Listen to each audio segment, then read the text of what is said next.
Chapter 459. As Chu Xiu's saber shocked everyone present, Li Yuan turned to the three crown prince's guests and said, "Do you still think it's overkill for me to let you take action?" The three warriors looked at each other in dismay. Chu Xiu's strength was indeed somewhat beyond their imagination. Right now, the warriors in the southwest were temporarily scared to the point of not daring to move forward, so they could only take the lead. Li Yuan looked at Zheng Tiantu and the others who had not made a move before and frowned. "Master Zheng, what is the meaning of this? Since you have joined the Crown Prince's camp, then don't be half-hearted. Let's all work together to take care of this Chu Xiu. After that, you will be rewarded according to your contributions. Don't worry, with His Highness's benevolent reputation, they will definitely not let you suffer any losses." Zheng Tiantu nodded and followed them out. But at this moment, Zheng Tiantu Lu family head Lu Ji, Azure Point Sword Sex Han Tingyi, and Qingfeng Stronghold Song Lian all suddenly made a move at the same time and launched a sneak attack on their companions. Especially Zheng Tiantu, he happened to be following behind a guest of the Crown Prince. His iron sword seemed inconspicuous, but when it was unsheathed, it was sharp and cold. Its speed was simply fast to the extreme. With one sword strike, it broke the law and directly beheaded the unguarded guest on the spot. At this moment, everyone was stunned. Li Yuan didn't think that Zheng Tiantu's group of 4 would suddenly betray them. Even the other martial artists of the southwest region didn't think that Zheng Tiantu's group would suddenly betray them. After the sneak attack, the 4 of them naturally did not dare to continue to stay there. They directly turned around and ran to Chu Xiu's side. Everyone was so shocked that no one actually intercepted them. Zheng Tiantu and the other 3 even looked at each other, revealing a strange expression in their eyes. Originally, they thought that they were the only traitors. They did not expect that there would be so many comrades. At this time, Li Yuan finally reacted. He pointed at Zheng Tiantu and the others and shouted angrily, "Zheng Tiantu, the 4 of you dare to betray His Highness the Crown Prince? Are you looking to die?" Up until now, Li Yuan still could not understand how Chu Xiu had managed to make the 4 families who had already agreed to join the Crown Prince betray him. Or it could be said that it was not Chu Xiu's doing at all, but the second prince had long been aware of their movements, so he had done something in advance. However, Li Yuan had no time to think about this at the moment, because with the betrayal of Zheng Tiantu and the others, their side had lost a martial artist at the Unity of Heaven and Man realm, and injured 3 people. The situation had been reversed. Most importantly, those martial artists of the Southwest who had maintained their neutrality and were prepared to follow the crowd were now wavering. On one side was the Crown Prince, and on the other side was the second prince. In fact, it didn't matter who they chose to side with. The simplest method was to side with whoever was stronger. Previously, they had felt that the Crown Prince was very powerful, but now, they felt that the second prince seemed to be even more powerful. At this time, in the face of Li Yuan's questioning, Zheng Tiantu and the other 2 looked a little ugly. They did not really want to betray, but they were forced to do so. Zheng Tiantu cupped his hands and said, "Lord Li, there are some things that we do not want to do, but there is nothing we can do. Fate makes fools of people. Now we can only stand on the opposite side of His Highness the Crown Prince." Song Qian curled his lips. He did not have so many reasons to be helpless. It was entirely because the second prince was more generous than the Crown Prince that he chose to betray. Chu Xiu said lightly, "Sect Master Zheng, since you have already betrayed us, why are you still talking so much nonsense? Why do you regret it now?" Zheng Tiantu and the others hurriedly shook their heads. They had already betrayed the Crown Prince. If they offended the second prince's people now, it would be purely courting death. "It's good that you don't regret it." Chu Xiu nodded. He suddenly waved his hand and shouted, "Kill!" As soon as Chu Xiu's voice fell, Eunuch Li and Fang Jinqi directly led their people and charged forward. Although from the beginning of the plan until now, Eunuch Li and Fang Jinqi had always existed as Chu Xiu's assistants, their real strength was not weak. Eunuch Li was a eunuch from the Imperial Palace. In the past, he was sent to be LV Longguang's personal eunuch. This was already enough to prove Eunuch Li's strength. Eunuch Li did not use any weapons. His hands were his best weapons. Every palm strike brought with it an awe-inspiring coldness that directly froze the martial artist's meridians and true energy. It could be said to be incomparably evil. Feng Jinqi, on the other hand, was the opposite of Eunuch Li. His martial arts were extremely firm and fierce. With a long spear in his hand, every spear strike was like the pressure of Mount Tai, crushing mountains and breaking mountains. With Feng Jinqi and Eunuch Li taking the lead, as well as Zheng Tiantu and the others attacking together, the Crown Prince's side was almost instantly suppressed. As for the group of martial artists from the southwest, apart from a small portion who still chose to stand on the Crown Prince's side, the majority of them were actually just watching from the sidelines. These martial artists from the southwest actually had no loyalty to the Crown Prince to speak of. For these martial artists from the wildlands who spent most of their time killing, the truth was that the victor was king. If they wanted to choose someone to side with, they would naturally choose the strongest one. Chu Xiu brandished his saber and charged at Li Yuan. He had schemed so much. Besides taking revenge on the Crown Prince, one of the reasons was to kill Li Yuan and seize his good fortune. Seeing that Chu Xiu was charging at him, Li Yuan's expression suddenly changed. He hurriedly shouted, "Stop Chu Xiu!" Following Li Yuan's shout, his subordinates, who were at the Five Qis origin realm, and a foreign chamberlain at the Unity of Heaven and Man realm, all charged towards Chu Xiu. If one person could not stop Chu Xiu, then a group of people would do. Although Li Yuan's strength was inferior to these vassals, he was the Crown Prince's trusted aide, and had a very high status among the Crown Prince's subordinates. Thus, apart from Eunuch Chun and Li Yuan, nothing could happen to anyone but the two of them. The vassal who attacked Chu Xiu used a weapon that was rarely seen in the martial arts world. It was a gigantic deep gold broadaxe that was as tall as a person. He was also a burly man, and it was obvious that he was walking the path of physical strength. With a swing of the broadaxe, the surrounding stellar energy was stirred up by the power of the broadaxe. With an incomparably majestic aura, the broadaxe chopped down at Chu Xiu's head. Martial artists who cultivated this kind of martial arts did not need much technique to speak of. When their strength reached the extreme, they could directly use their strength to break everything. However, it was a pity that this vassal had not reached this realm. At the very least, when facing Chu Xiu, he could not unleash his strength at all. The stars in Chu Xiu's eyes rotated, and the sun and moon changed. The power of the heaven's sun gazing at air was unleashed by him to the extreme. At the same time, coupled with the extreme speed that erupted from the internal binding seal, Chu Xiu could easily dodge all the attacks of the broadaxe. However, Chu Xiu was not simply dodging. His figure directly swept behind Chu Xiu. Several Five Qis origin realm martial artists had already surrounded him, wanting to hold Chu Xiu back and create an opportunity for the Unity of Heaven and Man realm martial artist behind him who was holding the broadaxe. The heavenly demon dance in Chu Xiu's hand suddenly slashed out, condensing devil qi and evil qi into his body. The sword will of the Avicii Dao 3 sabers was also integrated into it, making this saber extremely terrifying. The scene of Chu Xiu using this saber to kill an Unity of Heaven and Man realm expert was still vivid in their minds. The expressions of the Five Qis origin realm martial artists suddenly changed, and they immediately wanted to dodge. The other martial artists dodged in time, but one of them was a little too slow. He was directly pulled into the saber aura. With a loud bang, a mist of blood drifted away, and there was no one left on the scene. This person was much more unlucky than the Su family's patriarch, and he died without a complete corpse.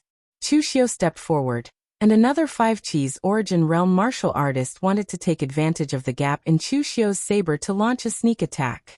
However, Chu Xiu's left hand pinched the treasure vase seal, and in an instant, an infinite Buddha's light bloomed, directly blasting the Five Qis origin realm martial artist away, and a large mouthful of blood gushed out. With a wave of one hand, boundless devil qi erupted, and the martial artist's blood was sucked out of his body along with the devil qi. In less than 3 breaths, his entire body had been sucked dry by Chu Xiu's devil blood technique. When the devil blood technique was created, it was not actually used to kill people. It was only used as a support in battle, and it was used in preparation for using the blood-dissipating saber. After all, when two martial artists of similar strength were fighting, It was too difficult to use the devil blood technique to absorb all the blood and chi of the other party. However, although Chu Xiu and the 5 Chi's origin realm martial artists were in the same realm, the combat effectiveness of the two sides seemed to be a whole realm apart. The other party could not block Chu Xiu's devil blood technique at all. Taking another step forward, Chu Xiu waved one hand, and the blood that had been sucked out by Chu Xiu condensed into an evil blood blade, slashing out in a direction. Even though the martial artist dodged left and right, the blood blade seemed to be able to predict his position in advance, and instantly pierced through him at an incredible angle. In the blink of an eye, he had killed 2 people, and Chu Xiu took another step towards Li Yuan. At this moment, Li Yuan really began to panic. Why did this Chu Xiu seem to be stronger than when he was in the Luo family? Block Chu Xiu. After Li Yuan shouted this sentence, he directly turned around and fled. Although this kind of action seemed a little too cowardly, in Li Yuan's opinion, this was called rational. Chu Xiu had clearly come for him, and if he did not kill him, he would not stop. If he did not run at this time, could it be that he was going to die? Seeing that Chu Xiu was going to chase Li Yuan again, the unity of heaven and human realm martial artist holding the giant axe behind him could not help but feel anxious. The giant axe in his hand was surrounded by a storm of gang qi, and he wanted to intercept Chu Xiu. However, Chu Xiu, who had been dodging just now, suddenly turned around and attacked the unity of heaven and human realm martial artist holding the giant axe. As the murderous intent descended, Chu Xiu's eyes were already dyed with a layer of dark red. The annihilation of heaven and earth oblivion killing fist suddenly burst out, and the absolute power of the fist directly caused the giant axe in the unity of heaven and human realm martial artist's hand to tremble. In addition, he had always thought that Chu Xiu only wanted to kill Li Yuan, and would not turn around to tangle with him, so he was not prepared at all. When they suddenly exchanged blows, even the giant axe in his hand almost flew out of his hand. Chapter 460. Chu Xiu turned around and attacked the warrior, catching him off guard. Under the powerful force of the extinguishing sky and destroying earth oblivion killing fist, the giant axe in his hand almost flew out. However, before he could react, Chu Xiu had already attacked again. The great Vajra wheel seal fell, and the Buddha's light exploded. The Vajra demon subduing power blasted him back a few steps. The sun wheel seal was formed and the 5 elements rotated in an instant. The powerful force that seemed to be endless directly cracked his hand, and he could not help but spit out a mouthful of blood. At this time, Chu Xiu did not stop at all. He turned around and formed the Aquarius seal again. In an instant, a supreme light bloomed, and the powerful force directly blasted the giant axe in his hand away. The unity of heaven and human realm warrior looked at Chu Xiu in horror. At this time, his hands were dripping with blood, and several of his bones were broken. He was a warrior who specialized in body-enhancing techniques. Because of this, he was very confident in his own strength. Although he had not fought with the Great Light Temple's warriors before, he was confident that his strength was not inferior to the Great Light Temple's warrior monks. In the end, in front of Chu Xiu, his confidence was shattered to nothing. A 5 Chi's origin realm warrior whose realm was lower than his could crush him to such an extent in terms of strength. However, at this time, he did not have time to think too much. Chu Xiu was already charging at him with the demonic blade in his hand. Without a weapon, the warrior directly punched at Chu Xiu. The powerful wind from the punch seemed to be able to tear the sky and the earth, and its power was not inferior to his giant axe. However, Chu Xiu's blade suddenly became extremely ethereal. Just as the warrior's fist was about to land, the heavenly demon dance in Chu Xiu's hand suddenly changed direction. Demonic qi surged like an antelope hanging its horn, and it easily chopped off one of the warrior's arms. The martial artist roared angrily. Not only did he not flee, but he even ignited all the blood and qi in his body, dyeing his other arm red. With boundless power, he once again blasted towards Chu Xiu. Unfortunately, all of this was useless. Under Chu Xiu's heaven sun gazing at air, this kind of martial path with simple transformations was the easiest for Chu Xiu to see through. At this moment, that cultivator didn't know at all that Chu Xiu had already laid out an inescapable net, and he was the prey in the net. No matter how he struggled, it was futile. The long saber swept down, and Chu Xiu's figure was like the wind. Amidst the roar of demonic qi, a human head flew into the sky. That martial artist at the unity of heaven and man realm had been beheaded by Chu Xiu. In all fairness, the strength of this martial artist at the unity of heaven and man realm was relatively good, but his strength could only be considered good. In the end, it was still difficult for him to escape the fate of being killed by Chu Xiu. At this moment, Chu Xiu looked at Li Yuan. After being blocked for so long, with Li Yuan's speed, he was about to escape from the cave. As the leader of this matter, Li Yuan was the first to escape. This kind of thing was not good to say, and when he returned to the Crown Prince, he could easily be punished by the Crown Prince. But at this moment, Li Yuan couldn't care about anything else. Chu Xiu's goal was obviously to kill him. If he didn't escape now, he would be giving his life away. With his hand forming the inner binding seal, Chu Xiu's figure seemed to have shrunk to an inch. With a step, he had already crossed a distance of over 100 feet. In just a few breaths' time, he had already arrived behind Li Yuan. Moreover, at this time Eunuch Chen and the others were already entangled by Eunuch Li and Fang Jinqi. There was no martial artist at the unity of heaven and man realm to save Li Yuan. As for the other martial artists at the Five Qi's origin realm, whether they could withstand Chu Xiu's move was a problem. Seeing that he couldn't escape, Li Yuan turned around and shouted, "Chu Xiu!" Chu Xiu didn't want to give Li Yuan a chance to speak at all. What greeted Li Yuan was Chu Xiu's saber. Seeing the surging demonic aura and sanguine aura descend, Li Yuan condensed the gang qi around his body to the extreme. He punched out with both fists, and the green gang qi directly evolved into an gang qi shield of over 100 feet in front of him. However, it was easily destroyed by Chu Xiu. The demonic aura entered his body, and blood flowed uncontrollably from the corner of Li Yuan's mouth. At this moment, Chu Xiu slashed down with his saber again. Li Yuan could no longer resist it head-on.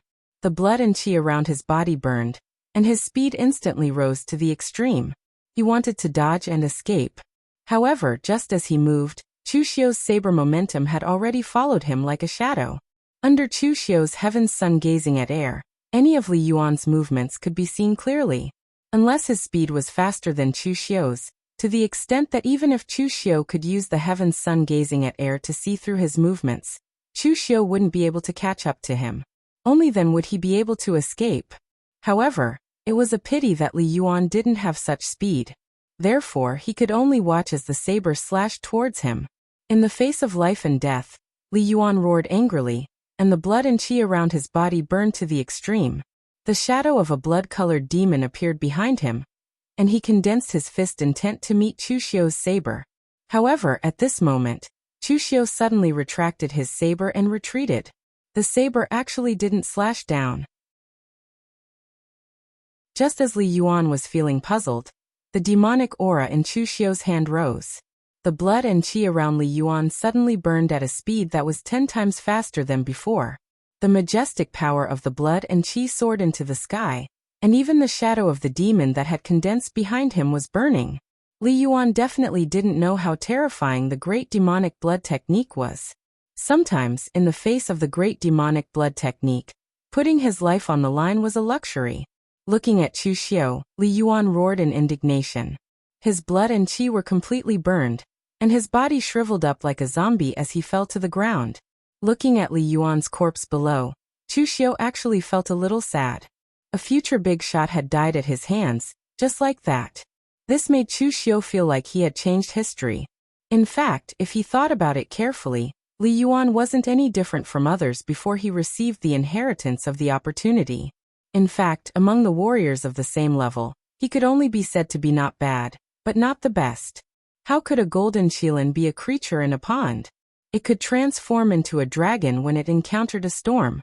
For most of the warriors in the pugilistic world, unless you were the little celestial master Zhang Qingjin or wisdom king Zhongshuan, who was born with a halo, the others were mostly nameless existences before they became famous.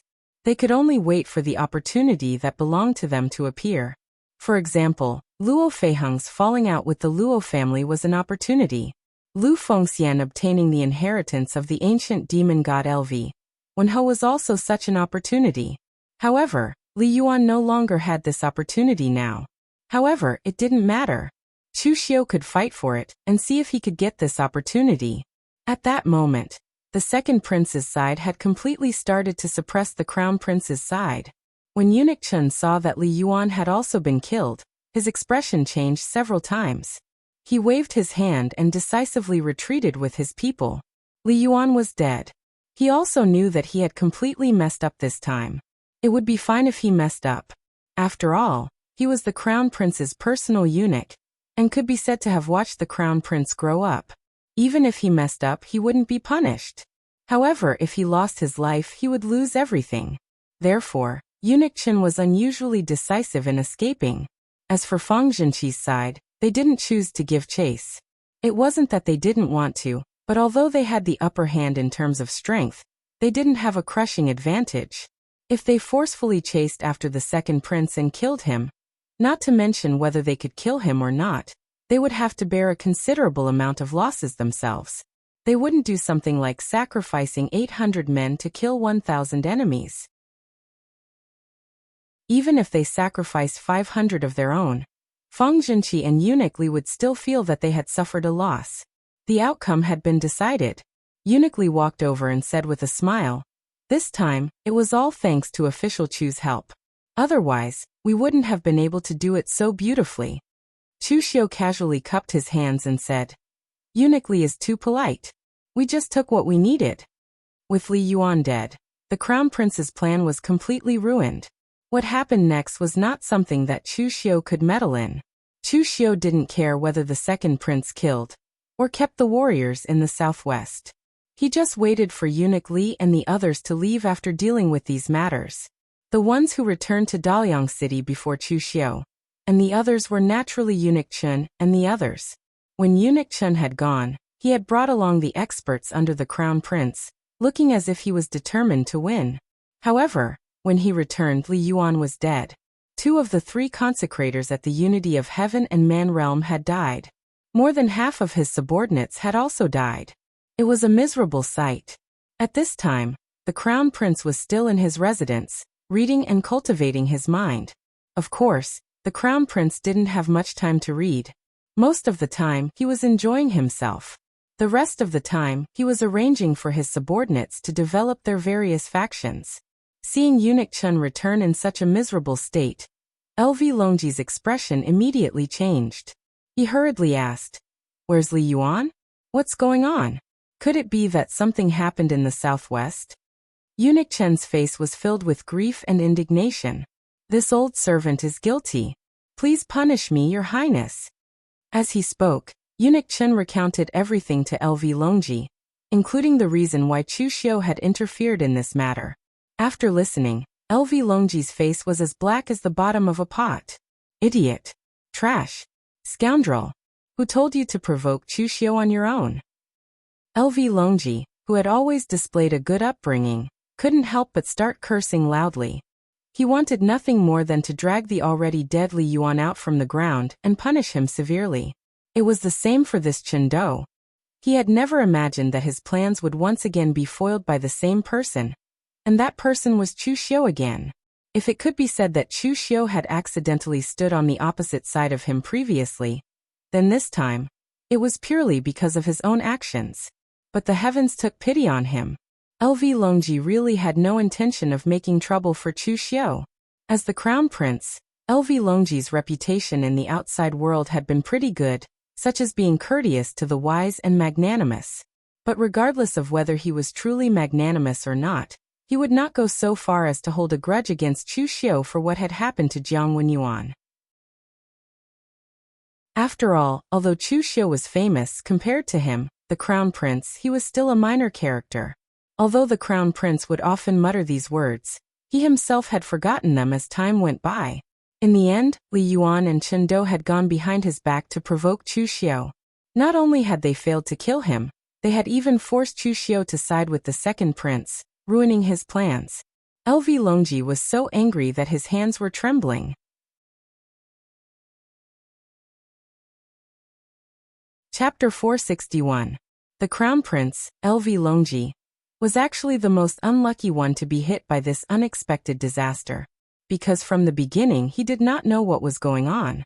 Suddenly, his arrangements in the southwest were destroyed by Chu Xiu.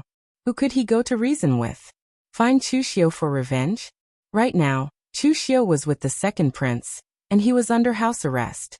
If he wanted to use the power of the imperial court to teach Chu Xiu a lesson, once things got out of hand, he would probably be the one to suffer. And now, even if LV Longji wanted to teach his subordinates a lesson, he could not do so. Li Yuan was already dead, and he could not really dig him up and whip his corpse again. Eunuch Chun was LV Longji's close confidant, and it could even be said that he would never betray him. He also controlled all kinds of forces under LV Longji, so LV Longji could not blame him too much. So LV Longji could only say unhappily, "All right, let's forget about this matter for now. But next time, if you dare to do these things on your own, then you can go and retire." Eunuch Chun hurriedly nodded and said, "Yes, this old servant will not dare." The crown prince's side was gloomy, but the second prince was very proud. Almost all the martial artists in the southwest had joined the second prince's side. Of course, they had no choice but to join the second prince. For example, Zheng Tiantu and the others had already chosen to be traitors.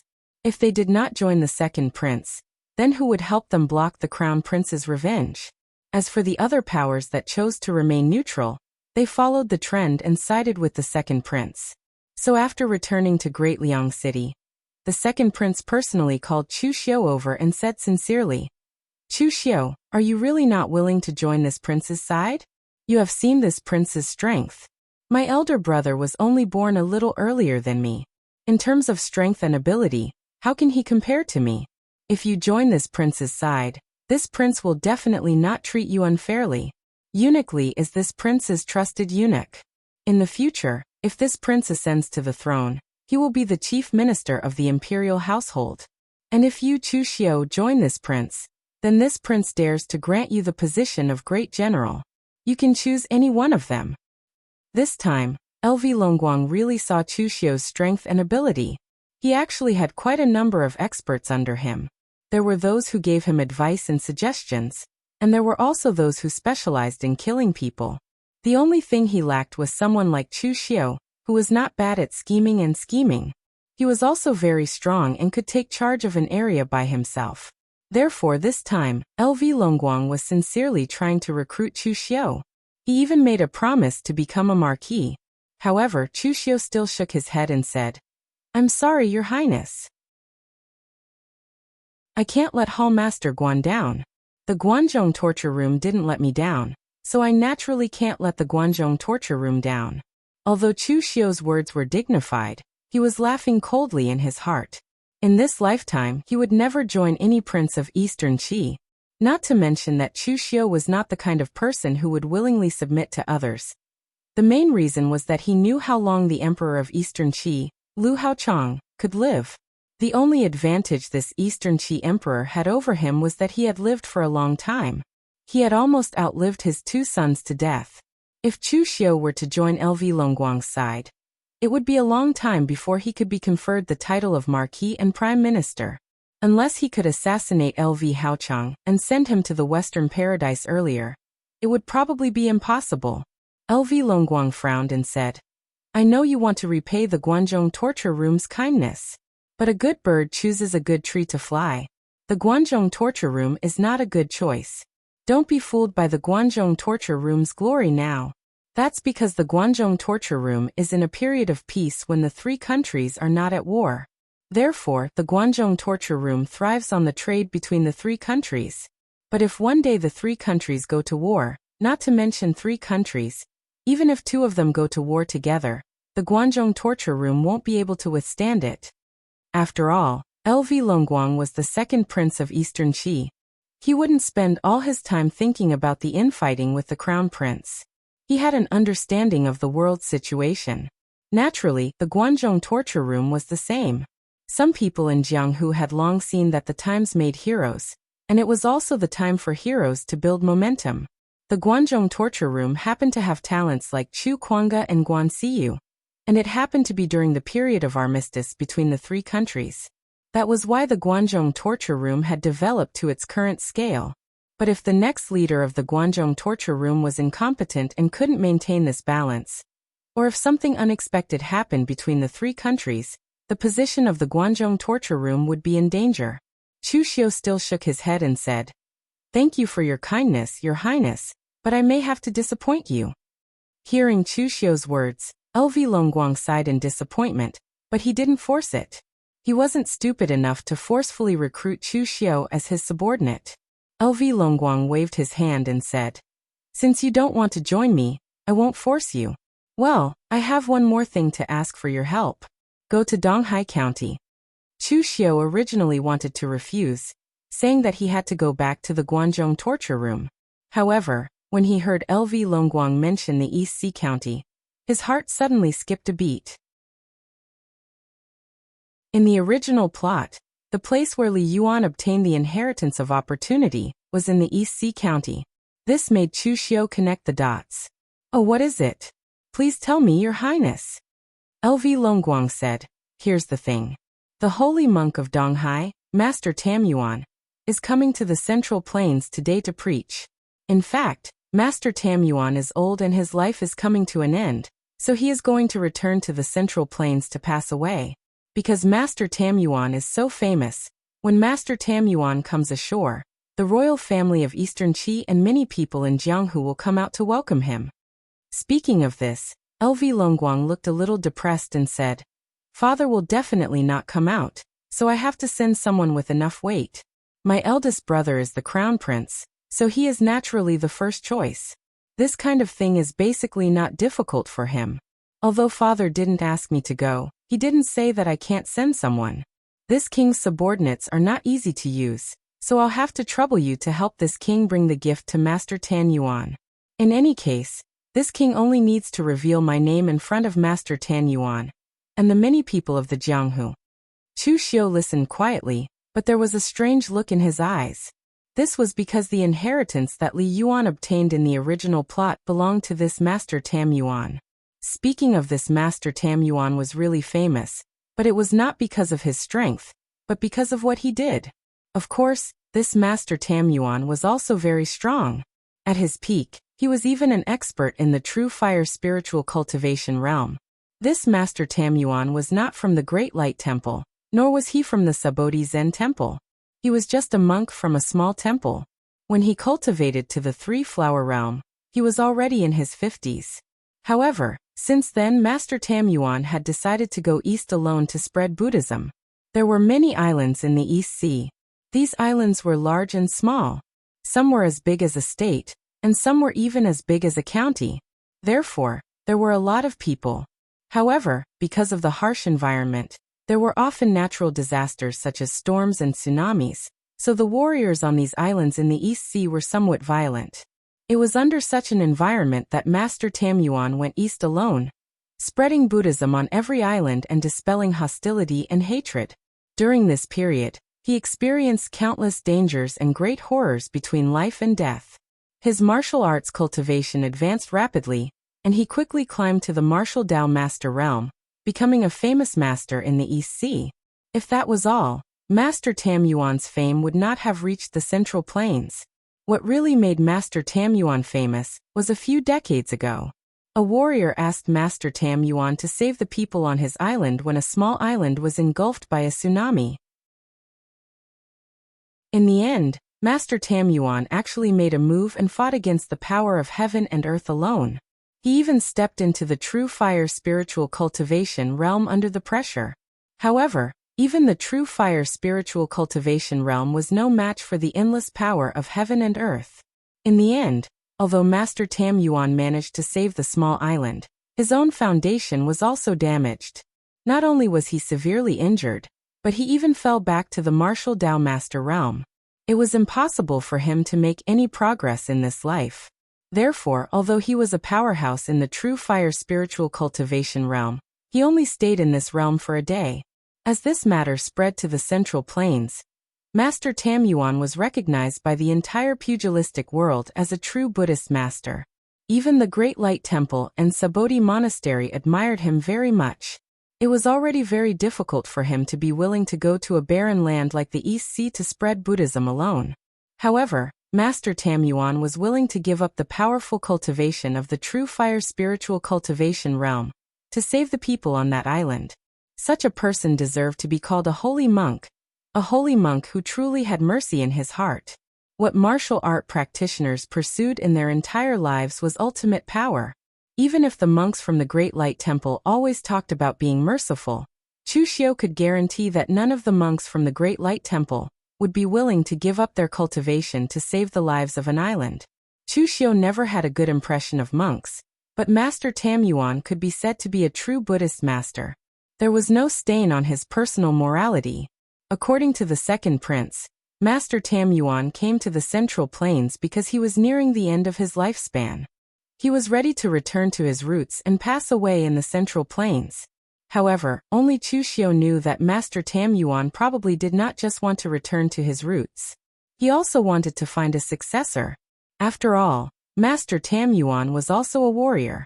He definitely had his own obsession when it came to martial arts inheritance. When he was in the East Sea, he only cared about spreading Buddhism and dispelling the hostility and hatred of the East Sea warriors. How could he have the time to teach disciples? Therefore, he came to the Central Plains this time because he wanted to find a reliable successor for himself before he passed away. However, Chu Xiu still did not understand why Master Tam Yuan would find Li Yuan to be his successor in the original plot. At least, Chu Xiu could not see any similarities between Li Yuan and Master Tam Yuan. However, this was no longer important. Li Yuan was already dead. If Chu Xiu wanted to seize Li Yuan's creation inheritance, he only needed to do one thing, and that was to lean towards Li Yuan as much as possible. As for whether this would work or not, it would depend on luck.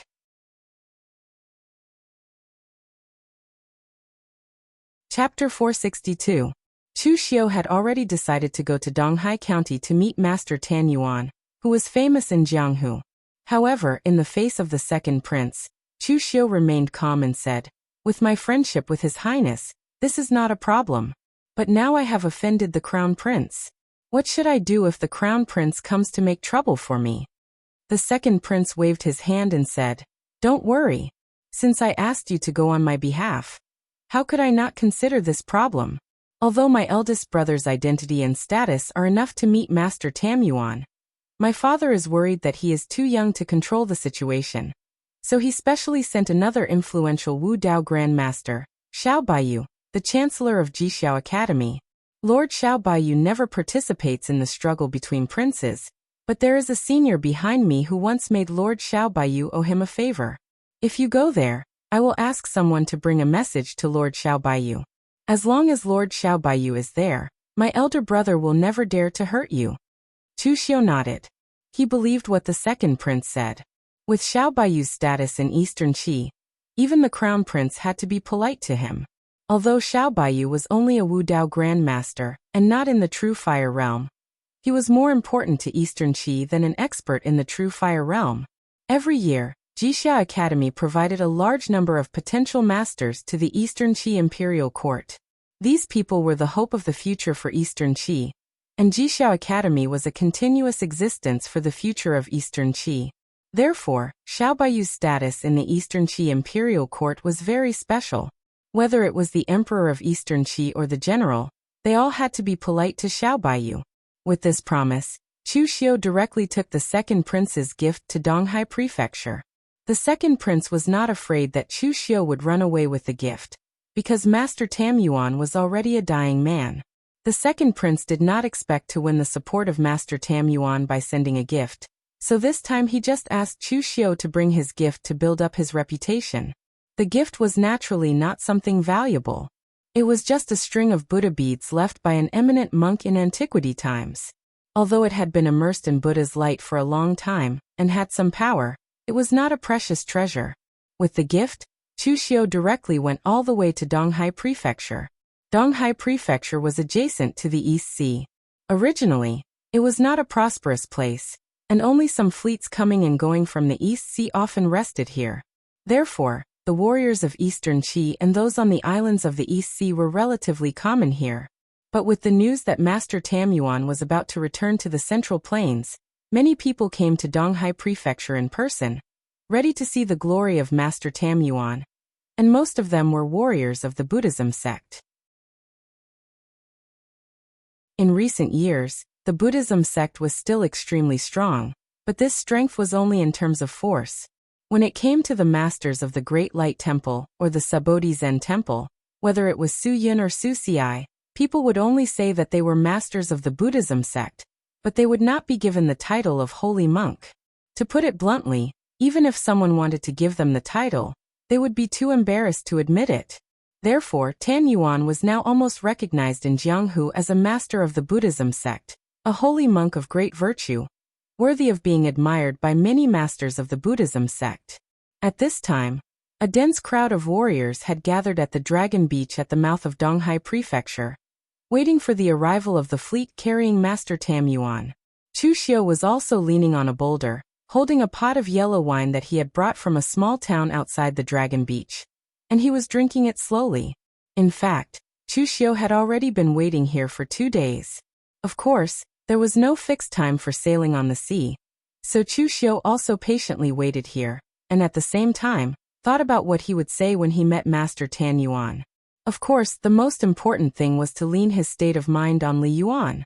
Only the heavens knew what he had said back then that could make a holy monk like Great Master Tan Yuan hand over all his knowledge to someone like Li Yuan. Although Chu Xiu did not have the qualifications to comment on Li Yuan's character, at the very least, that fellow could not be considered a good person.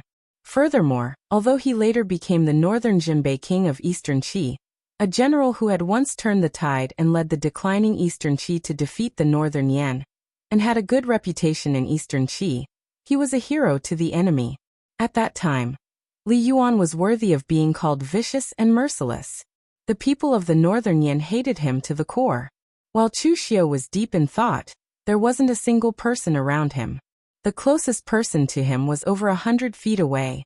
As the person ranked 6th on the Longhu leaderboard, everyone present naturally knew of Chu Xiu. In Eastern Qi, Chu Xiu's reputation was not that good. News of what had happened in the southwest had not spread so quickly. After all, the southwest was a remote and uncivilized land. Not to mention killing a few people, even if Chu Xiu had massacred a few sects, it would not have been obvious. But now that he had appeared here, some anemophilia heard some news and spread the news of what Chu Xiu had done in the southwest. After all, others might not know about this, but the anemophilia definitely knew. However, the person who spread the news was probably not from Wind Sweeping Tower. Wind Sweeping Tower's anemophilia still had professional ethics and would not have such a cheap mouth. So in this way, everyone also knew that Chu Xiu had actually interfered in the struggle between the Crown Prince and the Second Prince, and had begun to stir up trouble in the southwest. This fellow was really not a person who would settle down, so it was better to stay away from him. However, everyone was also a little curious about what Chu Xiu was doing here. Was he also here to welcome Master Tam Yuan? They all knew that Chu Xiu and those filthy people from the Great Light Temple had a lot of enmity with him from the Buddhist sect. In the end, Chu Xiu had come to welcome the Buddhist sect's holy monk, Tan Yuan. This was strange no matter how they looked at it. In particular, there were some Buddhist sect ancient martial art practitioners who came from small temples. They all secretly glared at Chu Xiu. Of course, they only glared at him in secret. They did not dare to glare at him openly. They were not from the Great Light Temple, so they did not have the courage to provoke Chu Xiu. At this moment, a person actually took the initiative to approach Chu Xiu and said in a doubtful tone, "Hey, isn't this Brother Chu? Why have you also come to welcome Master Tam Yuan? I heard that you have a good relationship with those monks." Wait, it's not just a rumor. It seems to be the truth. As this person approached, everyone present immediately began to discuss in low voices. The person who had come to Chu Xiu's side was Sorking City's Fang Qishao. At this moment, he was carrying a long sword diagonally. His white clothes were still stained with some wine stains, and his hair was a little messy. It was as if he had just been woken up from his bed. Chu Xiu also looked at Fang Qishao somewhat speechlessly. Why was it him again? Chu Xiu had a deep impression of this talkative sword leader. However, Chu Xiu did not have any enmity towards Fang Qixiao. Although his relationship with Sword King City was not very good, Fang Qixiao was different. It was difficult for people to really feel enmity towards him. Moreover, during the battle between the righteous and demonic factions on Floating Jade Mountain, Chu Xiu had used Fang Qixiao's Karma Sword principle to greatly improve his cultivation of the heaven's sun-gazing at air. Therefore, in theory, he still owed Fang Qixiao half a favor. Chu Xiu said faintly, "The Buddhist sect is the Buddhist sect, and Master Tamuan is Master Tamuan. I admire Master Tamuan's character, but what does it have to do with the Buddhist sect? Buddha is Buddha, people are people. Some people chant sutras and worship Buddha all their lives, but they do not do many good deeds. Master Tamuan is Master Tamuan. It has nothing to do with whether he comes from the Buddhist sect or not." Hearing Chu Xiu's words, the Buddhist sect warriors present glared at Chu Xiu. Chu Xiu's words were simply pointing at the mulberry tree and scolding the locust tree. No, it should be said that the Buddhist sect disciples were hypocrites. However, these monks were not stupid. Although they were angry, no one jumped out to argue with Chu Xiu. Chu Xiu also did not care about them. He just looked at Fang Qixiao in surprise and said, "What are you doing here? The 5 major sword sects are not the Buddhist sect. Are you also here to welcome Master Tamuan because you admire him?" Fang Qixiao spread out his hands and made a helpless expression. He said, "Master Tamuan's character is indeed worthy of admiration, but this kind of thing should be kept in the heart. Why bother to meet him? I can't be bothered to fish for fame." As soon as Fang Qixiao said this, most of the people present looked a little gloomy, because they had indeed come with such a thought. However, Fang Qixiao also directly ignored this group of people and continued to say, "I was having a good time in Eastern Cheese Place. With my handsome appearance, the girls of Golden Wind Pavilion were very enthusiastic about me. In the end, before I had a good time, I was called up by the people of the sect. They insisted that I come to welcome Master Tamuan and make a wave of reputation. Although I know that I am handsome and irreplaceable, they did not inform me in advance about this kind of thing. This made me very passive." Speaking of this, Fang Qixiao revealed a regretful expression. He shook his head and said, "When I left, the girls of Golden Wind Pavilion and the madam were still chasing after me. Eastern Qi is indeed the hinterland of the Central Plains. The girls here are hot and enthusiastic, much more enthusiastic than the girls in my western regions." Hearing this, Chu Xiu faintly felt that something was wrong. He suddenly said, "Don't tell me you didn't pay them?" Fang Qixiao was stunned and said, "Pay what?" Chu Xiu said in surprise, "Don't you pay when you visit a brothel?" 7th young Master Fang said confidently, "When they pulled me in, they kept praising me. For a young master like me who is unparalleled in the world, it's already good enough that I didn't ask them for money. How could I give them money?" At this time, Chu Xiu was really shocked. He didn't know how to describe this Fang Qixiao. Was this guy pretending to be stupid, or was he really stupid? The third on the Longhu list, the future successor of Sword King City, and a genius swordsman, Fang Qixiao actually visited a tyrant chicken. Who would believe such a thing?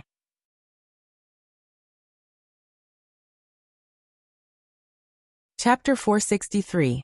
Fang Qixiao was probably the first person in history to talk about visiting a brothel without paying in such a refreshing and refined manner. Based on Fang Qixiao's appearance, he was still a few levels away from visiting a brothel without paying. It would be more appropriate if he were someone like Lu Fengxian. Of course, as far as Chu Xiu knew, Lu Fengxian didn't seem to have such a hobby. However, if Fang Qixiao revealed his identity, he probably wouldn't have to pay. Unfortunately, the girls in the brothel didn't care about the appearance of the experts on the Longhu list. Everyone in the crowd was talking about it. Perhaps they didn't expect that the famous Fang Qixiao turned out to be such a person. However, there were still a few sword-wielding martial artists who didn't talk about it. Instead, they covered their faces in shame. How shameful! They were also from Sword King City, and had accompanied Fang Qixiao here. In fact, Fang Qixiao didn't really visit a tyrant chicken. After the incident, they had already paid the brothel's proprietress. They thought that the matter would be over. Who would have thought that Fang Qixiao would reveal it himself? These people even lamented inwardly. What kind of sin did Sword King City commit to have such an unreliable successor like Fang Qishao? Although Fang Qishao's cultivation in sword principle was indeed the best among the younger generation, the disciples of Sword King City would rather Fang Qishao be weaker than him. It would be better if he was more reliable than he was now. However, Fang Qishao didn't care about this at this time. Instead, he chatted with Chu Xiu and even freeloaded half of Chu Xiu's wine. Fang Qishao might be unreliable, but he still had his own pride. There were so many martial artists present, and among the younger generation, only Chu Xiu could stand shoulder to shoulder with him. Therefore, even if he was unreliable, he would only talk nonsense with Chu Xiu here, and not randomly pick someone and say everything. At that moment, another group of people arrived. There were more than 100 of them, and it was a grand display. They were from the imperial court. Chu Xiu narrowed his eyes. The people from the Eastern Qi imperial court had arrived. Leading them were Crown Prince LV Longji and his men. This was the first time that Chu Xiu had seen LV Longji. Compared to the second prince, LV Longguang, this crown prince was much less outstanding. From his appearance, LV Longji had the appearance of a refined middle-aged man, with a trace of nobility, and a somewhat graceful feeling. Speaking of which, His Royal Highness the Crown Prince was quite unlucky. He had a father who was very capable and didn't want to abdicate the throne. He had been the Crown Prince for decades. In fact, although the emperors of Eastern Qi were not short-lived, none of them lived too long. Being an emperor took a lot of effort. Before you ascended the throne, you could find time to practice. But when you sat on the throne, you could also practice. However, the premise was that you had to properly manage the affairs of the country, big or small, so that you could practice with peace of mind. Otherwise, even the imperial family of Eastern Qi would consider changing the emperor, let alone outsiders. Therefore, no matter how strong the emperors were when they ascended the throne, they basically worked too hard in the later stages. Even if they took some elixirs to prolong their lives, the effect was not great. In the end, LV Haochang's ability was so-so. He just happened to meet the requirements of being an emperor. Although he did not make any great contributions, he did not destroy the country. Moreover, with his ability, he could not do it even if he wanted to work his heart out. So in this way, LV Haochang, who was relieved, lived a long life. On the contrary, he caused his sons to suffer a bit. Of course, from Chu Xiu's point of view, Lu Longji was not only unlucky, but his ability was also limited. He had hung the title of Crown Prince for so many years, but in the end, he didn't distance himself from the other princes. Even the second prince, LV Longguang, was almost on equal footing with him. This ability was clearly very problematic. Lu Longji had never met Chu Xiu, but Eunuch Chen had a very deep impression of Chu Xiu. Seeing Chu Xiu, Eunuch Chen immediately gritted his teeth and said, "Chu Xiu, he actually dares to come here." Hearing Eunuch Chen's words, Lu Longji also looked at Chu Xiu with a gloomy expression. In fact, although Lu Longji resented Chu Xiu for handing over the evidence of him colluding with Jiang Wenyuan to the second prince, he was only angry at that time. Later on, he almost forgot about this matter. But this time, Chu Xiu had ruined his plans in the southwest, and this made Lu Longji hate him to the bone. So when he saw Chu Xiu this time, Lu Longji directly walked over with a gloomy expression. Everyone present looked at Chu Xiu as if they were watching a show. Although the pugilistic world and the imperial court were often opposed to each other, in the territory of Eastern Qi, there was no need to say what the crown prince of Eastern Qi represented. This Chu Xiu was probably in trouble. Fang Qishao didn't know what Chu Xiu had done in the southwest. He only looked at Chu Xiu with a dumbfounded expression. What was going on? This fellow had even offended the crown prince of Eastern Qi? Lu Longji said with a gloomy expression. "Chu Xiu, I've already let bygones be bygones for what you did last time, and I didn't come looking for trouble with you. But who would have thought that you would challenge my bottom line again and again? Do you really think that I'm easy to bully?" Chu Xiu said calmly. "Your Highness, you're wrong. Aren't Li Yuan and Eunuch Chen your subordinates? Why didn't you say so when they came looking for trouble with me at the Luo family? I, Chu Xiu, am not someone who can be trampled on. I only believe in one principle, and that is if someone slaps me once, I will return it 10 times. Lu Longji laughed coldly and said, Good, good, good. You are unyielding, Chu Xiu. But I want to see how unyielding you, Chu Xiu, can be. As soon as he finished speaking, Lu Longji wanted his subordinates to attack Chu Xiu. If Chu Xiu was still with the second prince, or he was out of Eastern Qi, Lu Longji really couldn't attack Chu Xiu. But now Chu Xiu was alone. What was there for Lu Longji to be afraid of? Even if someone said that Lu Longji was stingy and deliberately retaliated, Lu Longji wanted to vent his anger today. But at this moment, a faint voice came from behind Lu Longji. Your Highness, His Majesty asked us to come here today to welcome Master Tam Yuan. How can you attack here? I don't care about the personal grievances between you and Chu Xiu and other places, but today His Highness can't attack here. Xiao Baiyu, dressed in white, stood in the crowd of the Crown Prince. As soon as he spoke, those who were about to attack all stopped there. They knew Xiao Baiyu's position in Eastern Qi, and his words were more effective than the Crown Prince's. Lu Longji's face darkened and he frowned. Your Excellency, I know it's not appropriate to welcome Master Tam Yuan to see blood, but I don't have to kill Chu Xiu today. I just want to teach him a lesson. Xiao Baiyu shook his head and said, No means no. If your Highness wants to attack, I won't stop you, but I will report what happened today to His Majesty. Hearing this, Lu Longji immediately became a little listless. Xiao Baiyu's position in Eastern Qi was not ordinary. Because of this, he actually didn't take sides in the succession of the throne.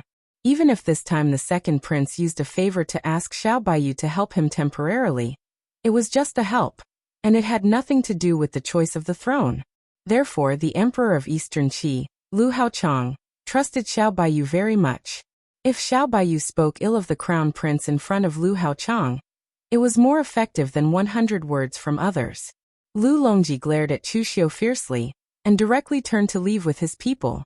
Since Xiao Baiyu came forward to protect Chu Xiu, he dared not offend Xiao Baiyu because of this, which was not worth the loss.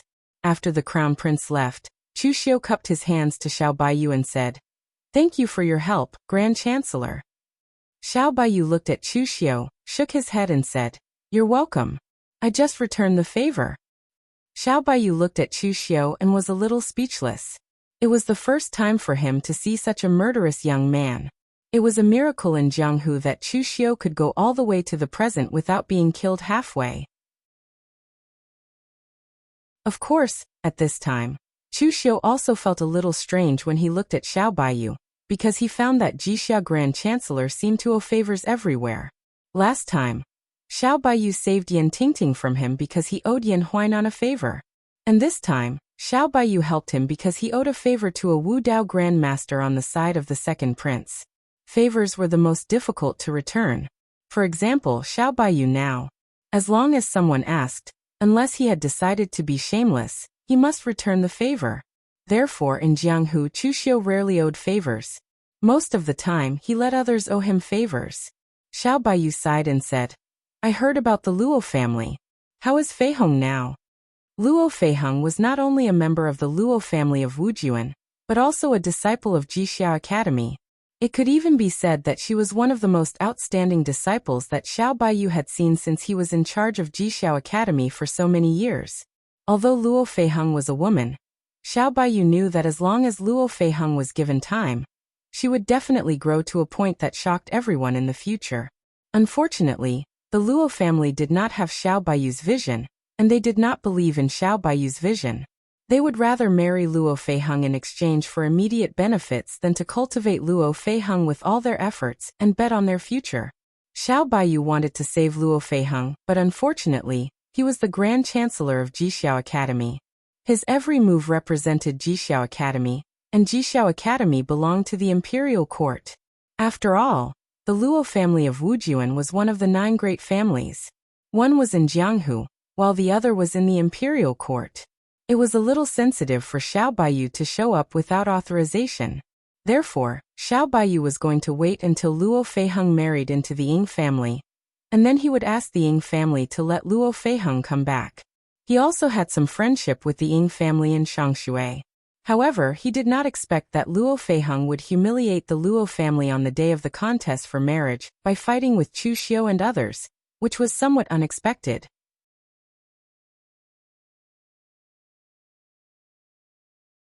Chapter 464.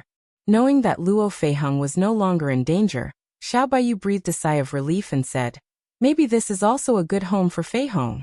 The Luo family has restrained him too much. At this time, Feiheng is the real Feiheng."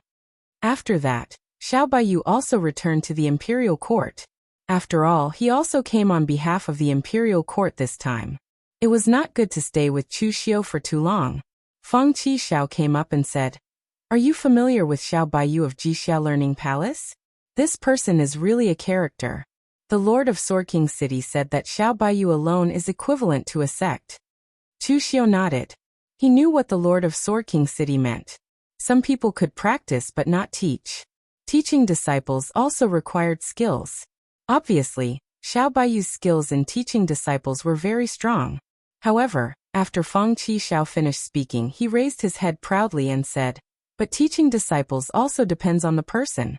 Real geniuses don't need to be taught, just like me. If hard work is useful, what's the use of geniuses?" Chu Xiu glanced at Feng Qixiao. This guy's swordsmanship was so good that even the 4 major sword halls in Sword King City could not teach him. He was indeed a genius. Of course, with his mouth, if he was not a genius, Sword King City would have expelled him from the sect immediately. At this moment, Feng Qixiao's expression suddenly became a little serious. He poked Chu Xiu and said, "Brother Chu, there's a guy who is not easy to deal with. I guess you'll be in trouble again. I used to have a good impression of monks, but since I met this guy, I hate Baldies very much." Chu Xiu followed Feng Qixiao's gaze, and saw another group of people in the distance. Although there were only a dozen people, Buddhist monks bowed their heads to them wherever they passed. In fact, there should have been 2 groups of people. Among the dozen or so people, only one was a young man. The others were all old monks. They were all wearing loose gray Zen robes. They didn't have kasayas, and they seemed very casual. These monks were generally older, and their strength was not weak. The weakest among them was at the unity of nature state, and the 2 leaders were actually martial Tao masters of the real pellet state. These old monks were from the South Buddhist sect's Subodhi Monastery. Compared to the Great Light Temple, the Subodhi Monastery was much more low-key. The Temple of Great Light trained their physique, while the Subodhi Zen Monastery trained their dharma. Therefore, the Subodhi Zen Monastery had stricter requirements for their disciples. Only when their attainments in dharma had reached an extremely profound realm would they be considered an official disciple of the Subodhi Zen Monastery. Therefore, after all these years, the number of people in the Subodhi Monastery never exceeded 1,000, but there was not a single mediocre person. This time, Subodhi Zen Monastery sent 2 martial Tao Grand Masters to welcome Master Tan Yuan, which could be considered as giving him a lot of face. Although only one person from the Great Light Temple came, this person's weight was no less than the dozen people from the Subodhi Monastery. This was because the person who came was the most outstanding disciple of the Great Light Temple of this generation. He was known as the genius of the Great Light Temple in thousands of years, the second on the Longhu list, Wisdom King Zongxian. This was the first time Chu Xiu had seen this famous genius of the Longhu list. Compared with Feng Qixiao, this Wisdom King Zongxian was more handsome than Feng Qixiao. This Wisdom King Zongxian, who was famous in the Jianghu, looked very young. He was not very handsome, but he was extremely masculine. His face and body, every contour seemed to be chiseled and chiseled. In particular, Zongxian's eyes contained a Buddhist light, as if he was really a Buddha from heaven. It made people unable to see any emotions hidden behind the Buddhist light, as if he was really a walking statue of Buddha. Zongxian's attire was also very strange. He only wore a pair of monk's pants, and his upper body was bare. The color of his muscles looked like they were cast from brass or gold. The strangest thing was the huge prayer beads hanging around his neck. Each prayer bead was as big as a baby's head, and all sorts of Sanskrit were written on them. It looked very mystical. Feng Qixiao's expression was serious, which was rare for him. He said, "This guy is a freak. I suspect he doesn't have any emotions at all. How did the Great Light Temple cultivate such a monster? In any case, I really don't like this guy. It seems like you've offended quite a number of monks." I have a feeling that this guy, Zhongxian, will come looking for trouble with you. You'd better pray for yourself. Monsters can only be dealt with by monsters. In the Jianghu, the only person who can deal with a monster like Zhongxian is that guy, Zhang Qingzhen. That guy is also a monster. Have you ever seen a normal person born with tattoos? After saying that, Feng Qishao even moved to the side silently. This surprised Chu Xiao. This was the first time he had seen an existence that could make someone like Feng Qishao so fearful. Feng Qishao was ranked third on the Longhu leaderboard, while Zhongxian was ranked second. No one knew if the two of them had fought before. However, looking at Feng Qishao's reaction, he should have fought with Zhongxian before and even suffered some losses. Otherwise, he would not have been so fearful of Zhongxian. Zhongxian looked in the direction where Feng Qishao and Chu Xiao were. Of course, he was mainly looking at Feng Qishao. His eyes were covered by a layer of Buddhist light, and the expression on his face was like a statue.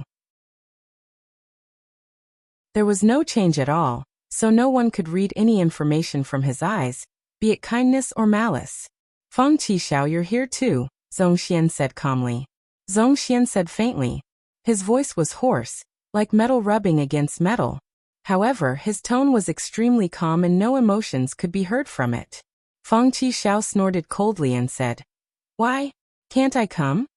Zhongxian did not say anything else.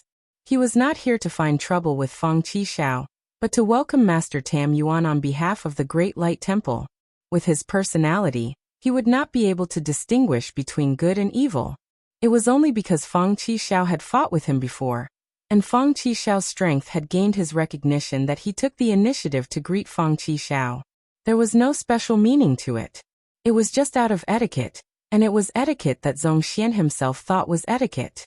At that moment, a Buddhist sect warrior suddenly pointed at Chu Xiao and said, "Masters of Sabodhi Zen Monastery and senior brother Zhongxian, this Chu Xiao has insulted our Buddhist sect. He said that we only read Buddhist scriptures and do not do good deeds, and that we are hypocritical. We are not strong enough, so we dare not argue with him. Now that Masters and senior brother Zhongxian are here, please seek justice for our Buddhist sect." Upon hearing this, the disciples who were not from the Buddhist sect raised their eyebrows. Another complaint? This was what the Buddhist sect was good at. Actually, compared to the Taoist sect, most of the Buddhist sects were more united, other than the Zen sect and the Tantric sect, which had some differences and conflicts between them. A small monastery would invite a monk from a big monastery to preach, while a monk from a big monastery would invite a monk from a small monastery to attend the ceremony. This was very normal. Therefore, it was widely recognized in the underworld that Buddhist sect warriors were not to be trifled with. If you offended a monk from a small monastery, who knew what kind of people would be involved in the aftermath? The reason why Chu Xiao had a grudge with the Great Light Temple was actually because of this situation. It was because he had killed Zen Master Heng Shan during his mission, which resulted in so much hatred.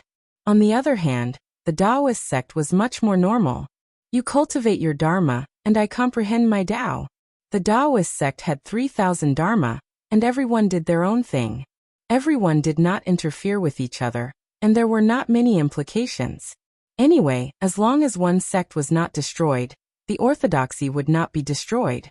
What was the point of doing so many useless things? Therefore, in comparison, the people of the underworld were somewhat dissatisfied with the Buddhist sect's tradition. They thought that the Buddhist sect was too protective of their own. Now that the Buddhist sect disciple had come out to complain, this also made the eyes of Sabodhi Zen Monastery and Zhongxian look at Chu Xiao. The few old monks from Sabodhi Zen Monastery frowned.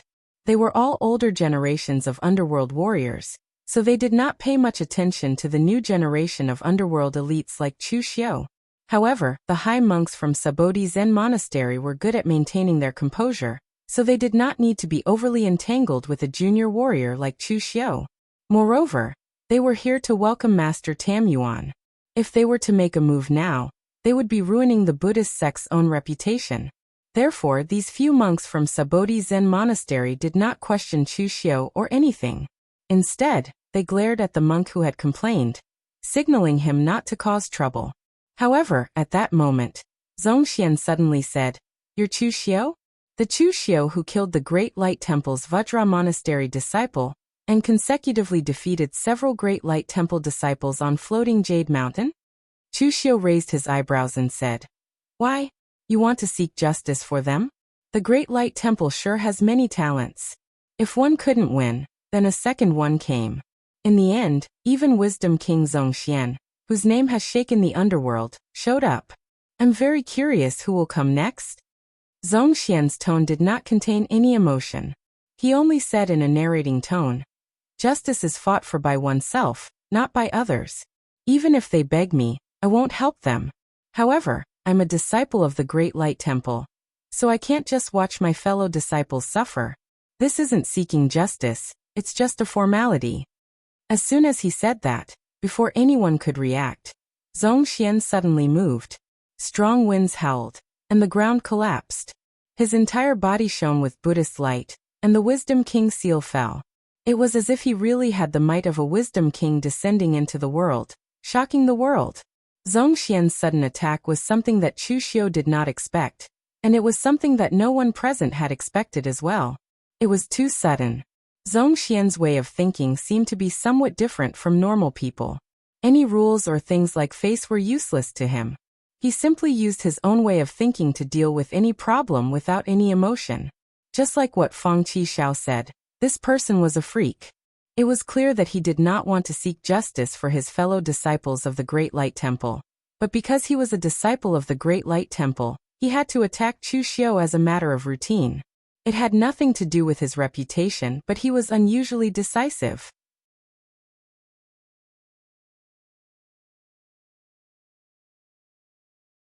Chapter 465. Zongxian held the Akalanatha seal in his hand. In Chu Xiu's eyes, the power was so strong that it was infinitely close to the level of a martial Dao master. It even gave him the illusion that he was fighting Nie Renlong from the past. People like Zongxian had a strange way of thinking.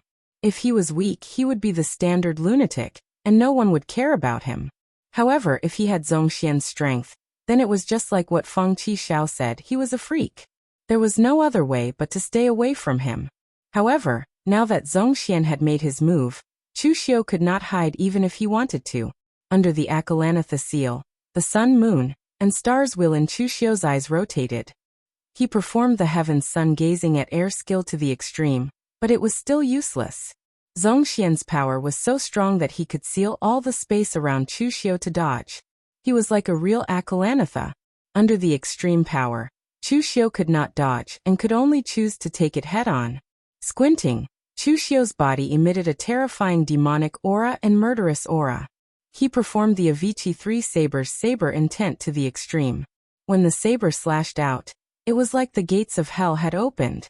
The power was extremely terrifying.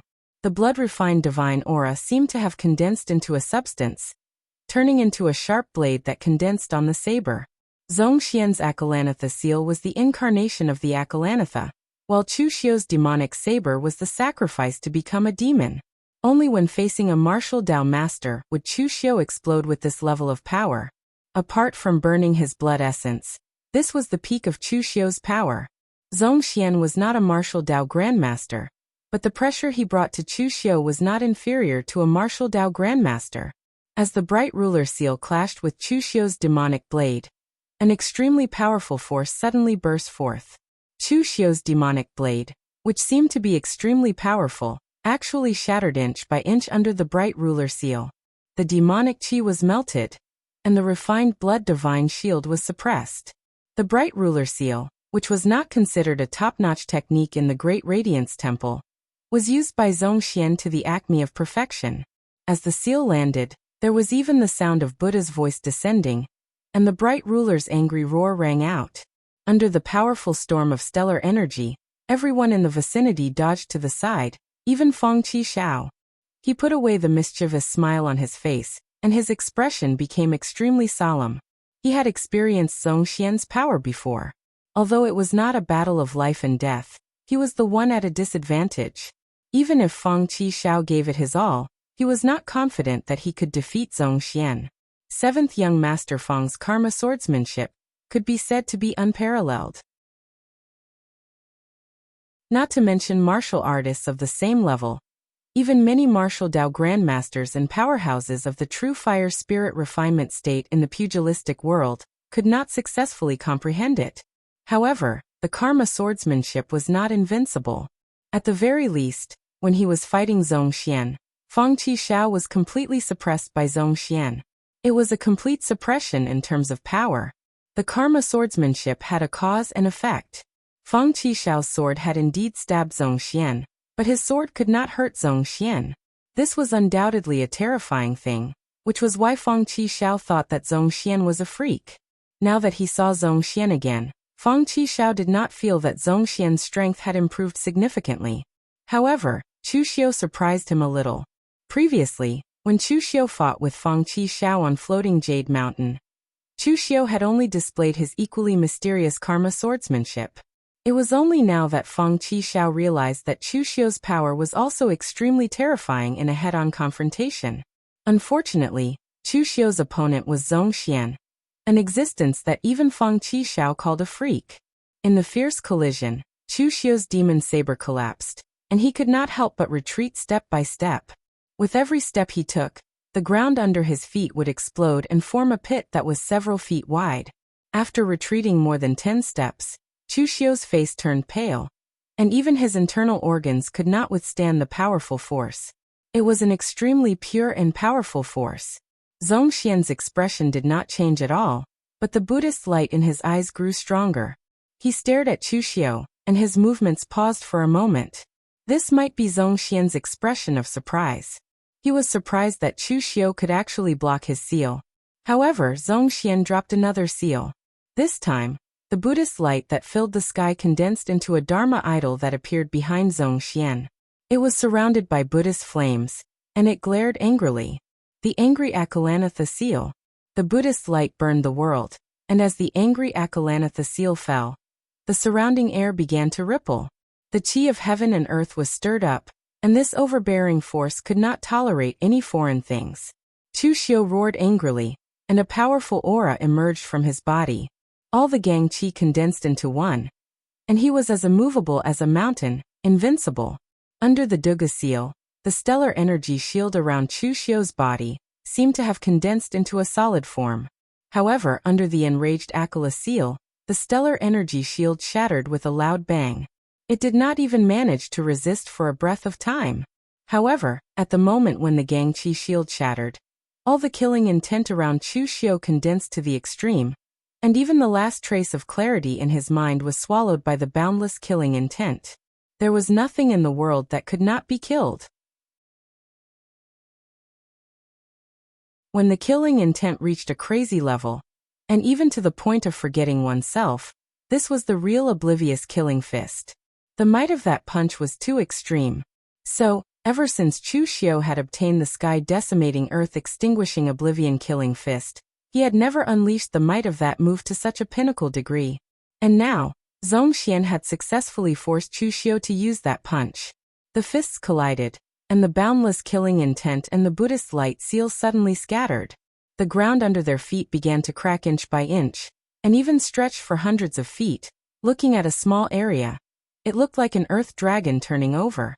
In the Gangchi storm caused by the collision, Chu Xiu's figure retreated step by step, and the crazy killing intent in his eyes was dispelled because his power was almost exhausted.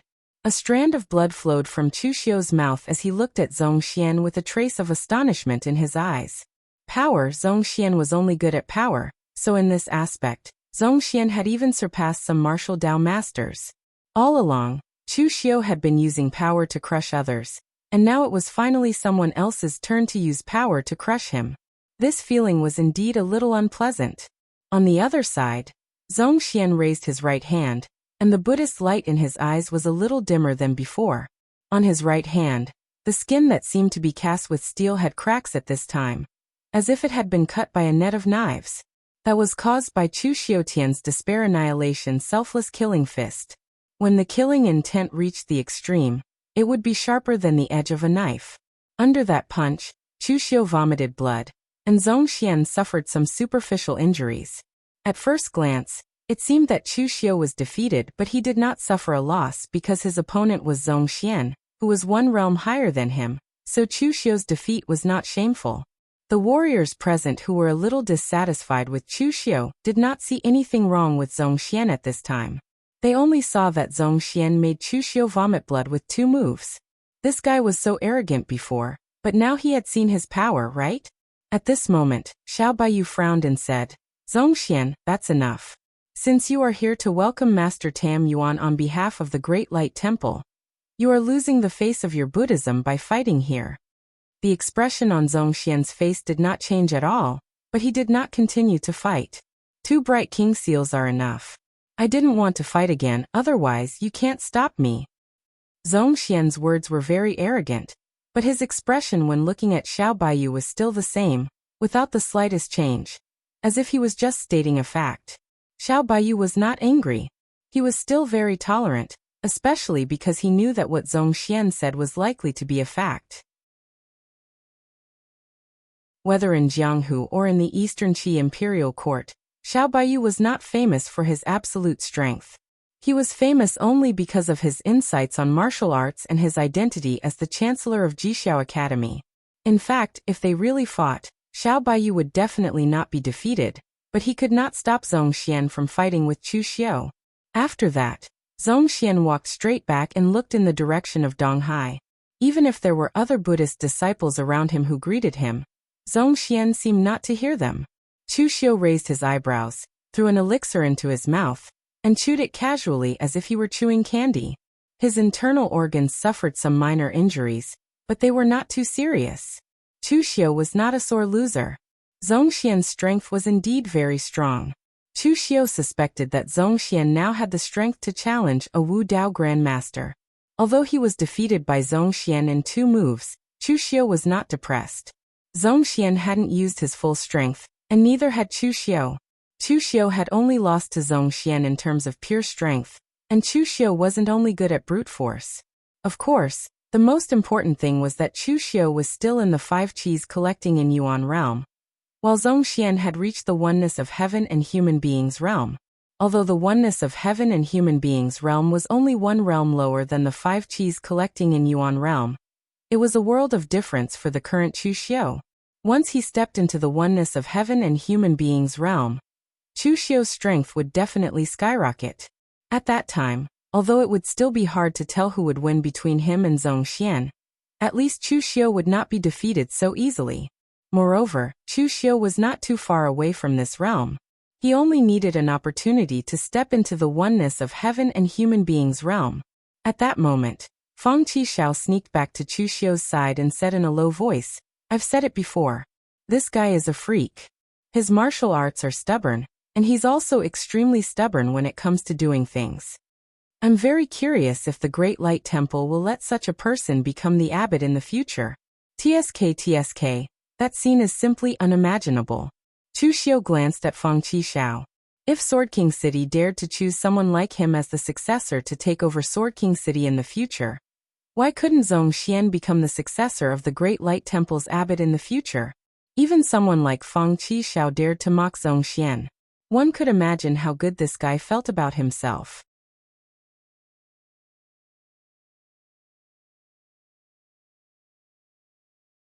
Chapter 466. Feng Qishao kept nagging in Chu Xiu's ear. This person's chatterbox was definitely a kind of illness. It was as if he would suffocate to death if he didn't speak for a day. Chu Xiu was also annoyed by his nagging, so he suddenly said, I have seen Zhong Xian's strength. It is indeed terrifying. Now I am not as good as him. What about Zhang Qingjin, who is ranked first on the Longhu list? Have you ever fought with him? Did you win or lose? Feng Qishao was suddenly stunned by Chu Xiu's question, and then his expression became listless. He snorted and said, Anyway, they are all monsters. However, that guy Zhang Qingjin is easier to talk to than Zhong Xian. Like Zhong Xian, it is impossible to communicate with him at all. Chu Xiu did not speak. He looked at Feng Qishao's expression and knew that he should have fought with Zhang Qingjin. Or rather, they had learned from each other. Moreover, he had lost and lost very badly. Otherwise, if he could take advantage of him, with Feng Qishao's character, he would be able to boast about it. Speaking of Zhang Qingjin, Chu Xiu also seemed to have noticed that this time, when they came to welcome Master Tam Yuan, there was not even a martial artist from the four major Taoist sects present, let alone the people from the four major Taoist sects. However, when he thought about it, it was normal. After all, Master Tam Yuan was a Buddhist holy monk. The contradiction between Taoism and Buddhism had always existed. Even if Master Tam Yuan was now a famous Buddhist holy monk in Jianghu, no one from the Taoist sects would come to welcome him. Otherwise, wouldn't it be destroying their prestige? Therefore, for this matter, the Taoist sects simply pretended not to know anything. From the beginning, not even a single person came. Just as everyone was waiting bitterly on the dragon-facing beach, a huge ship broke through the waves in the distance. There was even a lifelike giant whale embroidered on the sail. The giant whale was the symbol of the Cetacean Society, the largest chamber of commerce among the dozens of islands in the Eastern Sea. The Cetacean Society traveled between Eastern Chi and the Eastern Sea. Although it was not the most powerful force in the Eastern Sea, it was the most financially powerful chamber of commerce. At this moment, on the bow of the giant ship, an old monk stared at a piece of land that looked like a black line. His eyes revealed a complicated and nostalgic expression. This old monk was really old. His eyebrows and beard were already gray, and the wrinkles on his face looked like they could squash a fly. He was wearing an ordinary gray monk's robe, which was also patched up. The only thing on his body that was relatively eye-catching was the string of Buddhist beads hanging around his neck. The surface was incomparably brilliant, and the Buddha's aura was naturally produced. At first glance, one could tell that it was not an ordinary item. This old monk was the famous Vedanta of the Buddhist sect, who was regarded as a Buddha by the entire Eastern Sea, holy monk Tan Yuan. At this moment, looking at the land of Eastern Qi, Master Tam Yuan's heart was stirred. There were countless emotions in his heart, but in the end, they all turned into a long sigh. He left home when he was young and returned when he was old. When Master Tam Yuan left Eastern Qi, he was not young anymore. When he returned, he was not old, but he was already dying. In fact, Master Tam Yuan was not too old. He had just passed 100 years this year. A martial Dao master's lifespan was 300 years.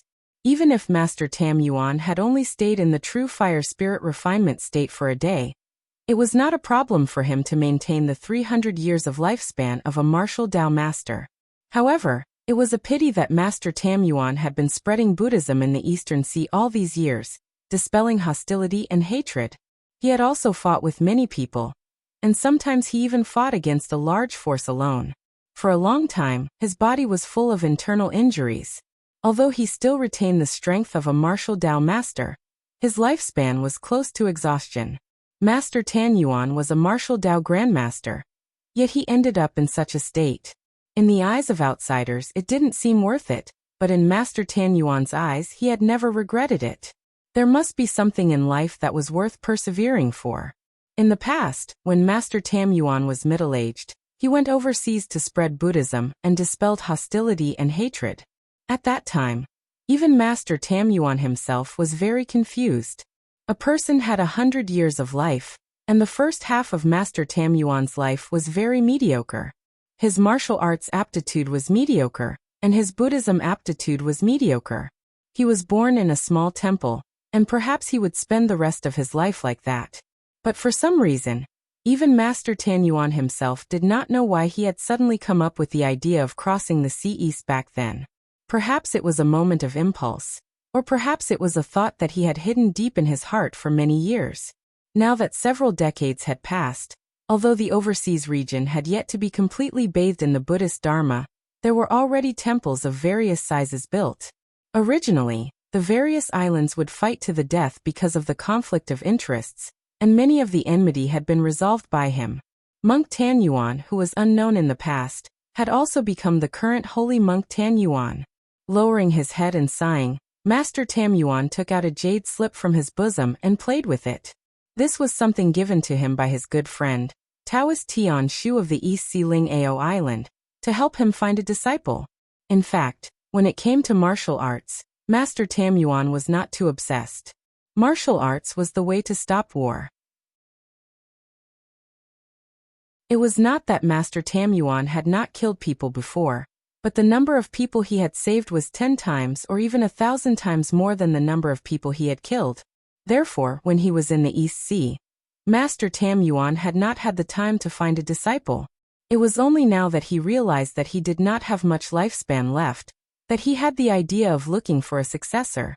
With Master Tam Yuan's reputation in the East Sea, it was very easy for him to find a disciple, but unfortunately, he was not satisfied with any of these people. Master Tam Yuan did not have high requirements for a disciple. It did not matter if the other party was not a monk, they could be a disciple of another sect, or even a Taoist priest. However, Master Tam Yuan's only hope was that his martial arts could be used to save people, not to kill. Good and evil were not things that could be seen just by looking at one's reputation and appearance. Sometimes a great evil person's benevolence could save thousands of people. As for the young martial artists in the East Sea, Master Tam Yuan could only see their dedication to martial arts, and the so-called good and evil were put at the end. Therefore, this time, Master Tam Yuan was prepared to return to his roots in the Central Plains and choose a disciple at the same time. Unfortunately, there was not much time left for him. Therefore, even though the Central Plains was a place of outstanding people, there was not much time left for him to choose a test. Therefore, Tan Yuan asked Taoist Tian Shu for such a jade slip. Tian Shu Taoist was a rogue cultivator in the East Sea on Ling Ao Island. He was very famous. Although he had the cultivation of a martial arts grandmaster, he was really famous for his divination skills. It was strange for a monk to become friends with a Taoist priest, but Master Tam Yuan and Tian Shu Taoist were good friends. They exchanged and chatted together, and never had any differences between Taoism and Buddhism. You are you, Buddhism is Buddhism, and Taoism is Taoism. They had no relationship, so it could be said that they could see through each other very clearly. Knowing that his old friend did not have long to live, Tian Shu Taoist was also very sad. Therefore, he used his strongest power to divine a disciple who met Master Tam Yuan's requirements, and gave him 4 comments. Every road is covered by a canopy, and it is difficult to guard a hidden dragon's heart. The finishing touch gathers the wind and clouds, like a moth darting into a flame, to turn the tide. The meaning of the comments was very obvious. This time, the disciple that Master Tam Yuan wanted should be from the imperial court. The word official was covered by a canopy, and as long as it was an official, it meant that the disciple was from the imperial court. This time, when Master Tam Yuan stepped into the Central Plains, he would definitely meet a martial artist from the imperial court.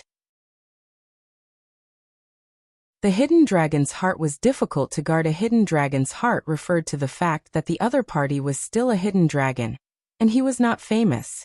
Even he did not know where his future was. The finishing touch gathers the wind and clouds referred to Master Tam Yuan himself. He passed the cultivation method to the other party, just like the finishing touch, and gave the other party the strength to gather the wind and clouds, and laugh at the world. And finally, like a moth darting into a flame, to turn the tide. It meant that the other party would be like a moth darting into a flame in the future, and save thousands of people, like a moth darting into a flame. Moreover, Tian Shu Taoist was afraid that the comments were a little vague, which would cause Master Tam Yuan to choose the wrong person. Therefore, Tian Shu Taoist exchanged a mouthful of his essence and blood for a vague heaven's secret, and sealed it in the jade slip. As long as Master Tam Yuan met the person related to the comments, the jade slip would shine, and it was a double guarantee that there would be no mistakes. If Chu Xiu were here, he would almost understand why Master Tam Yuan finally chose Li Yuan. This was cause and effect, and also fate. Li Yuan was from the Eastern Qi imperial court. This time, if he did not die, he would definitely follow the crown prince to welcome Master Tam Yuan. In this way, he would meet the first condition. Li Yuan was not famous, and he was naturally a little confused about his future, which was also in line with the second condition. The last 2 conditions referred to Li Yuan's future. After receiving the inheritance of Master Tam Yuan, he was indeed like the finishing touch, and completely gathered the wind and clouds, and soared to the sky. And the last condition referred to Li Yuan, when Eastern Qi was weak and in danger, like a moth darting into a flame. He fought against the Northern Yen like a moth darting into a flame, and finally turned the tide. and became the northern Jinbei king and general of eastern Qi. The reason why Tianshu Taoist predicted that the disciple was Li Yuan, who was also stained with blood in the late stage, was because of cause and effect. Karma was a very mysterious thing. Even if it was good or evil, it couldn't be used to distinguish the cause and effect. Sometimes doing a good deed could lead to greater evil. Sometimes killing a person could save more people. If Li Yuan did not turn the tide for eastern Qi in the future, the northern Yan would definitely break through eastern Qi. However, a starving camel was still bigger than a horse, and eastern Qi, which was located in the hinterland of the Central Plains, was naturally not that easy to destroy. It would definitely fight with the northern Yan to the end, and at that time, West Chu would definitely intervene, taking advantage of the chaos. In this way, the war between the three countries would repeat, and rivers of blood would flow in the world. If Li Yuan turned the tide, he could make the northern Yan retreat, and control the war to a certain extent, not giving West Chu a chance to intervene. In this way, although there would be casualties, there would undoubtedly be more people alive. However, no matter what, Li Yuan's existence had reduced the number of killings in the three kingdoms. Although he had killed a lot of people, he had also indirectly saved thousands of people. Therefore, in Tianshu Taoist deduction, Li Yuan was undoubtedly the one who met the requirements.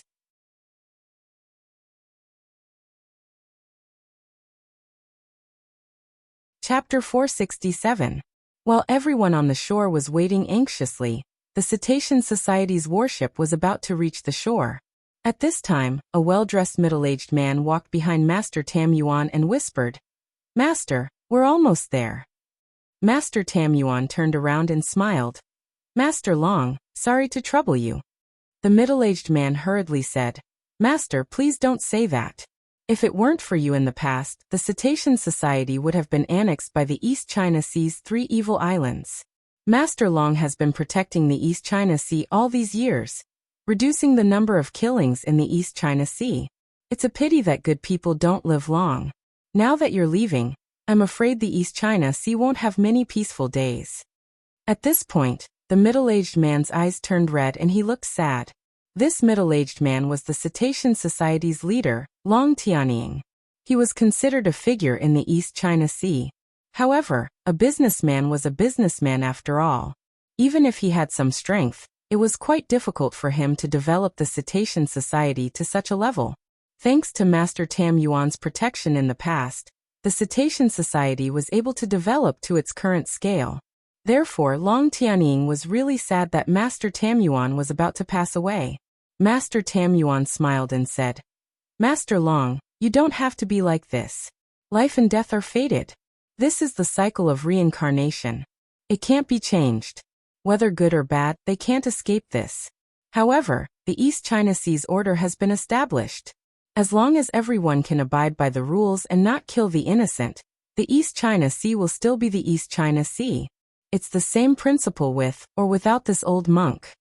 Long Tianying nodded. However, he knew that the East China Sea didn't have a respected expert like Master Tam Yuan to maintain order. It was estimated that there wouldn't be many peaceful days left. By then, the Cetacean Society's warship had reached the shore. Master Tam Yuan took a step forward and hovered in the air. The surrounding power of heaven and earth gently lifted Master Tam Yuan's body, allowing him to gently land on the shore. When everyone present saw this, they rushed forward and said loudly, "Welcome back to the Central Plains." At this moment, whether it was the Crown Prince and Xiao Baiyu who represented the imperial court, the 2 Wudao Grand Masters of Sabodhi Zen Monastery, or Wisdom King Zhongshuan, they all lowered their heads. Whether it was true or false, the current Master Tam Yuan was worthy of their respect. Master Tam Yuan waved his hand and said, "Everyone, there's no need to be like this. What holy monk? They're all mortals. Who has the qualifications to become a god or a saint? At the very least, I, this old monk, am not worthy of her. This time, I've returned to the Central Plains because I want to find a lonely grave in my hometown to bury. It can be considered as returning to my roots. I've offended all of you by making such a big fuss. To be able to be a monk to the level of Master Tam Yuan was considered to have reached the extreme. Martial artists from other small temples were not qualified to be welcomed by the people of Sabodhi Zen Monastery and Great Light Temple. At this moment, a Wu Dao Grand Master of Sabodhi Zen Monastery stood up and bowed. Senior Brother Tam Yuan, the abbot has instructed before he came that he wants to invite Senior Brother Tam Yuan to Sabodhi Zen Monastery as a guest to preach. Therefore, please come with us. Our Sabodhi Zen Monastery will definitely entertain you. He could not tell who was the senior between the monk from Sabodhi Zen Monastery and Tam Yuan. However, with Master Tam Yuan's current status, it would definitely not be wrong to call him senior brother. Zongxian, who was at the side, also said, "When we came, Su Ci also instructed that we must invite Master Tam Yuan to preach at Great Light Temple." Master Tam Yuan smiled bitterly and shook his head. "I appreciate the Great Light Temple and Sabodhi Zen Monastery's kindness, but I'll pass on this preaching. Actually, how can I preach anything? My attainments in the Dharma are definitely not as good as the eminent monks of Great Light Temple and Sabodhi Zen Monastery. The so-called preaching of the Dharma in the Eastern Sea is actually just explaining some superficial principles to them and reciting some Buddhist scriptures to them. I'm slow-witted, so I can't understand some of the Buddhist principles. Therefore, most of the time, I don't use the Dharma to resolve the enmity but force. When both sides want to fight, I beat them up until they have no strength left. Then, I recite the Buddhist scriptures to them until they are really impatient. Naturally, the enmity between both sides will disappear." As soon as he said that, everyone present was stunned, especially the old monks from Sabodhi Zen Monastery. How were they supposed to respond? Although it was said that violence was more effective than reasoning in a place like the Eastern Sea, Master Tam Yuan had said it so directly. This made the martial artists from Sabodhi Zen Monastery feel a little degraded. This was completely different from what they had imagined. Chu Xiu, who was at the back, felt that this Master Tam Yuan was quite understanding. Whether it was Buddhism or Taoism, people had to listen to what you said before it could be spread. If a powerless monk wanted to spread the Dharma and resolve enmity, he would most likely be killed by a knife. Actually, Great Light Temple and Sabodhi Zen Monastery knew this as well. Otherwise, they would not have put so much effort into martial arts. If they had the time, they would have used it to study the Dharma. However, although they knew this, they did not want to admit it. When they were outside, they still said that they were monks who were compassionate and wanted to convince people with virtue. It was very hypocritical. Seeing that the expressions of the monks from Sabodhi Zen Monastery were a little off, Master Tam Yuan smiled bitterly and shook his head. "Everyone, it's not that I don't want to give you face, but I really can't walk anymore. Before I came to the Central Plains, my lifespan was already starting to run out. I'm afraid I'll die before I even reach Great Light Temple or Sabodhi Zen Monastery. Therefore, during this last period of time, I won't be leaving Eastern Qi. I just want to return to my roots in the land of Eastern Qi."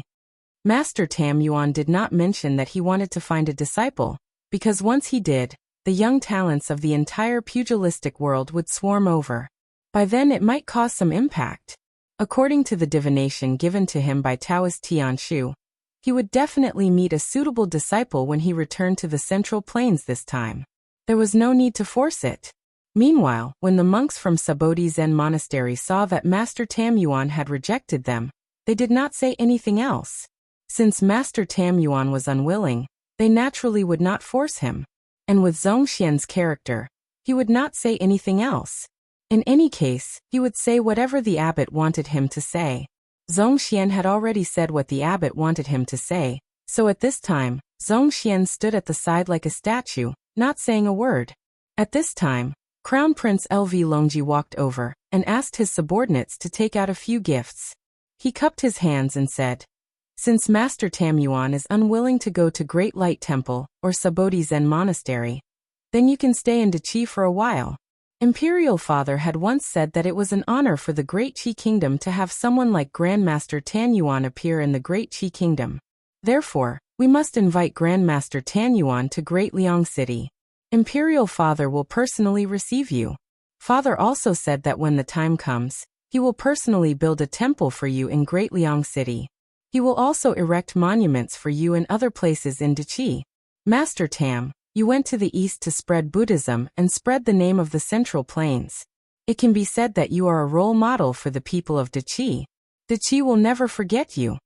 LV Longji's words made some of the martial artists who were not from Eastern Qi frown. What did he mean by this? How could Master Tam Yuan represent Eastern Qi? In fact, for people in Jianghu, the boundaries between countries were not that important. The 5 major sword sects were located in 3 different countries. Were they going to fight and kill each other? The imperial court and Jianghu were natural opposites. Moreover, some of the sects and aristocratic families had existed for thousands of years. At that time, there were no countries like Eastern Qi and Northern Yan. Master Tam Yuan was speechless by LV Longji's enthusiasm. In fact, his return to the Central Plains this time was simply to return to his roots. He wanted to find a disciple to inherit his martial arts. Everything would be perfect. Unfortunately, in Jianghu there were some things that could not be avoided. In the past, when he traveled east alone, there wasn't even a single person to send him off. Even his fellow disciples thought that he was crazy and that he wouldn't be able to return once he left. However, compared with the time when he left, there were so many people when he came back. This made Master Tam Yuan a little uncomfortable. However, when Master Tam Yuan was about to refuse, he suddenly remembered that the disciple he was looking for was from the imperial court. This time, the Eastern Qi imperial court sent so many people to welcome him, which was in line with what Tianshu Taoist had said. LV Longji had brought a lot of people with him, nearly 100 of them. Among them, there were also many martial artists of the younger generation. However, when Master Tan Yuan glanced over, the jade slip in his arms did not shine. This also made Master Tan Yuan feel a little strange. Could it be that that person was not here? He had never doubted the jade slip. This was the secret of heaven condensed by his old friend Tianshu Taoist with a mouthful of essence and blood. It was absolutely impossible for it to be wrong. But at this moment, Chu Xiu squeezed to the front, took out a box and handed it to Master Tam Yuan, saying, "Master Tam Yuan, I am Chu Xiu. I am here to welcome Master Tam Yuan on behalf of the second prince. The second prince can't come because of something, but he asked me to bring a gift. Please don't take it to heart, Master." Seeing Chu Xiu suddenly intervene, LV Longji's face suddenly became extremely gloomy. He should have taught Chu Xiu a lesson regardless of Xiao Baiyu's face. He had not thought about why Chu Xiu would appear here before. It was not until now that he realized that Chu Xiu was here to help his second brother build his reputation. This time, it was his privilege as the crown prince to welcome Master Tam Yuan. He did not expect that his second brother did not even want to let go of this opportunity, and specially sent someone to make trouble for him. However, at this time, no one noticed that Master Tam Yuan looked at Chu Xiu with a strange look in his eyes. Because when Chu Xiu approached the jade slip in his arms, it shone with a glimmer of light. Although it was only a very weak glimmer, it did shine because of Chu Xiu's approach.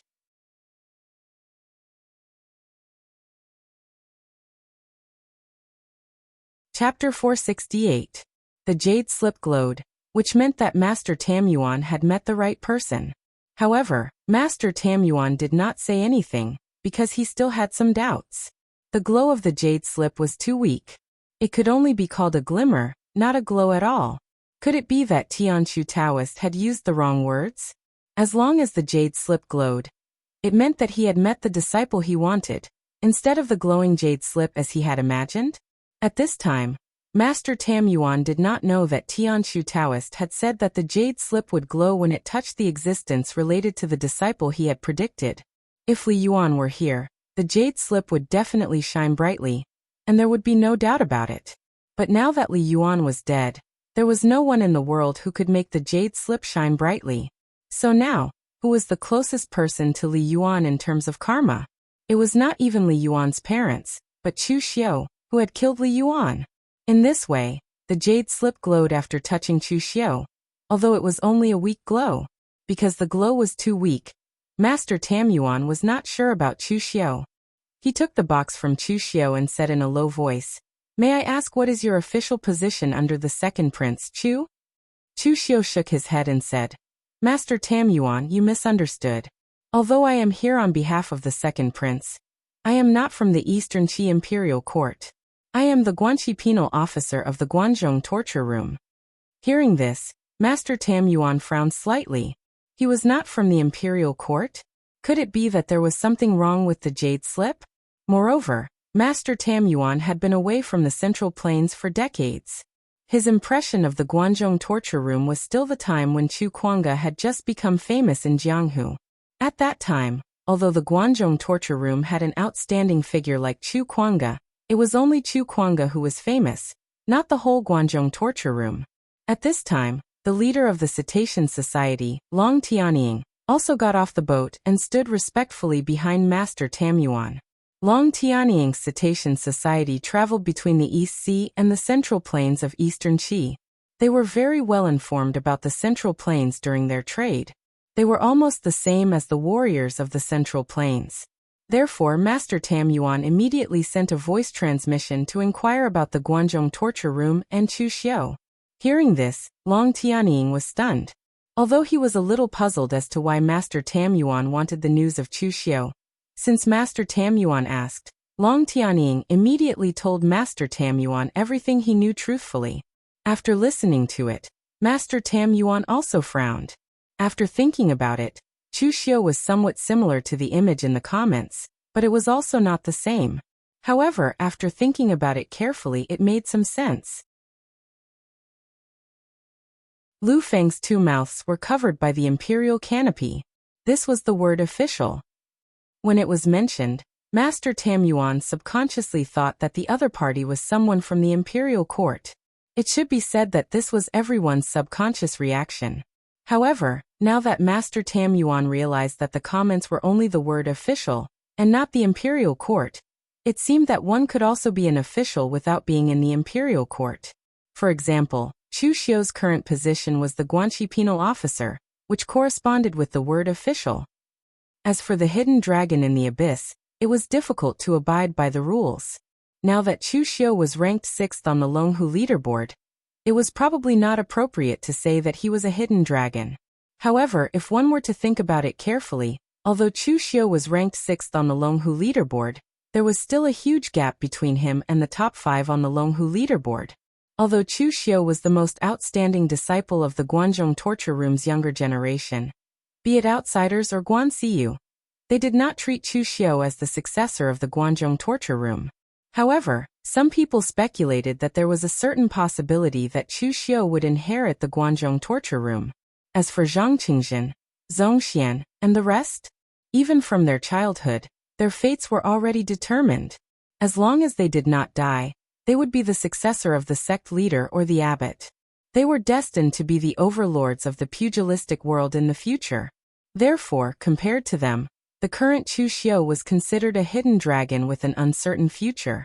Master Tam Yuan pondered for a moment and suddenly asked, Chu, you are now the torturer of the Guanzhong torture room and ranked 6th on the Longhu leaderboard. What do you think of your future? Hearing Master Tam Yuan's question, everyone present was stunned. There were so many people waiting to invite Master Tam Yuan. And there was also the Crown Prince, LV Longji, and Zhong Xian, who was also a young talent of the Buddhist sect. In the end, Master Tam Yuan pulled Chu Xiu over to chat. What was going on? No matter how they thought about it, they couldn't tell just what virtue or ability this Chu Xiu had to be able to obtain Master Tam Yuan's favor. Could it be because of the gift that Chu Xiu had received? However, something was not right. The box had not even been opened. How could Master Tam Yuan know what was inside? Even Chu Xiu was in a daze. It was true that he was prepared to snatch Li Yuan's opportunity. Therefore, from the beginning, Chu Xiu had planned to get close to Master Tam Yuan and strike up a conversation with him. However, he did not expect Master Tam Yuan to take the initiative to talk to him. Could it be that he was really lucky and could immediately replace Li Yuan after killing him? However, after a short moment of shock, Chu Xiu immediately calmed down. He was not arrogant enough to think that he was the son of luck, and that if he stood still, there would be an opportunity falling on him. Although he did not know why Master Tam Yuan asked this question, Chu Xiu subconsciously leaned towards Li Yuan's way of thinking. What should Li Yuan's future be like now? According to Chu Xiu's analysis, his future could only be described as uncertain. Although he was the son of the High Duke and the Crown Prince's confidant, the Lin Duke's residence had already declined. He was not the only confidant of the Crown Prince, and he was not the most trusted person. Most importantly, the Crown Prince's future was uncertain. There was Lu Haochang who refused to give up his position, and Lu Longguang who was pressuring him. Therefore, Lu Longji, the Crown Prince's future was uncertain, let alone someone who was attached to the Crown Prince. Therefore, Chu Xiu also harbored such a feeling. He sighed and said, Master Tam Yuan must be joking. How could a person of my background have any opinions? I, Chu Xiu, was born in the wilderness. My reputation in the Jianghu is mixed. I don't have the support of my sex inheritance. Back then, I was hunted to the point where I had nowhere to go. Fortunately, I was taken in by the Guanzhong Disciplinary Hall, which made things a little safer. Now, I can only take one step at a time. Hearing Chu Xiu's words, everyone present subconsciously furrowed their brows. Both good and bad? Did you, Chu Xiu, have a good reputation in the pugilistic world? Hearing Chu Xiu's words, Master Tam Yuan's eyes lit up. This Chu Xiu's current state of mind was in line with the second sentence of the comment. Since he lacked an inheritance, now that Master Tam Yuan had given him an inheritance, it was the finishing touch, gathering wind and clouds. As for the last sentence of the comment that predicted the future, Master Tam Yuan also found a reason. The Guanzhong torture room was located in the land of 3 countries, and its location was extremely sensitive. In the past, Chu Xiu was able to fight against an army of 10,000 and stop the war with force. If the 3 countries were to go to war again in the future, Chu Xiu's strength would increase greatly after obtaining his inheritance. It was very likely that he would do the same thing as Chu Kuanga, or even better, stop the war between the 3 countries and save countless people. It had to be said that sometimes coincidences happen like this. What happened to Chu Xiu was only slightly similar to the comment, but Master Tam Yuan forcefully deduced 80% of it based on these clues. Coupled with the jade slip that was still emitting a faint glow, no one in the pugilistic world was more in line with Master Tam Yuan's requirements than Chu Xiu. However, Master Tam Yuan was a person who was about to die after all. He only had one chance to choose an inheritor. Although Chu Xiu was very in line with the jade slip and the comment's requirements, intuition told Master Tam Yuan that he still needed to be more cautious. However, at this moment, Master Tam Yuan's internal organs felt a sharp pain. Although he looked fine on the outside, his internal organs had already begun to turn upside down. Master Tam Yuan's lips suddenly revealed a bitter smile. It seemed that he did not even have the chance to choose carefully. His internal injuries had erupted more severely than he had imagined. Originally, Master Tam Yuan thought that he could hold on for a few months, but now it seemed that it would be difficult for him to even hold on for a few days. Master Tam Yuan cultivated Buddhist techniques. Although it was not as powerful as the Great Light Temple's body-refining techniques, it was not weak either. However, all these years, Master Tam Yuan had been constantly running around and fighting, causing the internal injuries in his body to become more and more severe. At this moment, he was already on the verge of collapse and could not hold on any longer. His body no longer gave Master Tam Yuan the chance to choose. He glanced at the jade slip that was still emitting a faint glow in his hand. Master Tam Yuan said to Chu Xiu in a deep voice, Chu, this time I came to the Central Plains to return to my roots. However, I do not want to bring my martial arts to the soil. Therefore, I want to find someone to pass on my martial arts, so that it can save the world and save people, so that it can become a martial art for saving people, not a technique for killing people.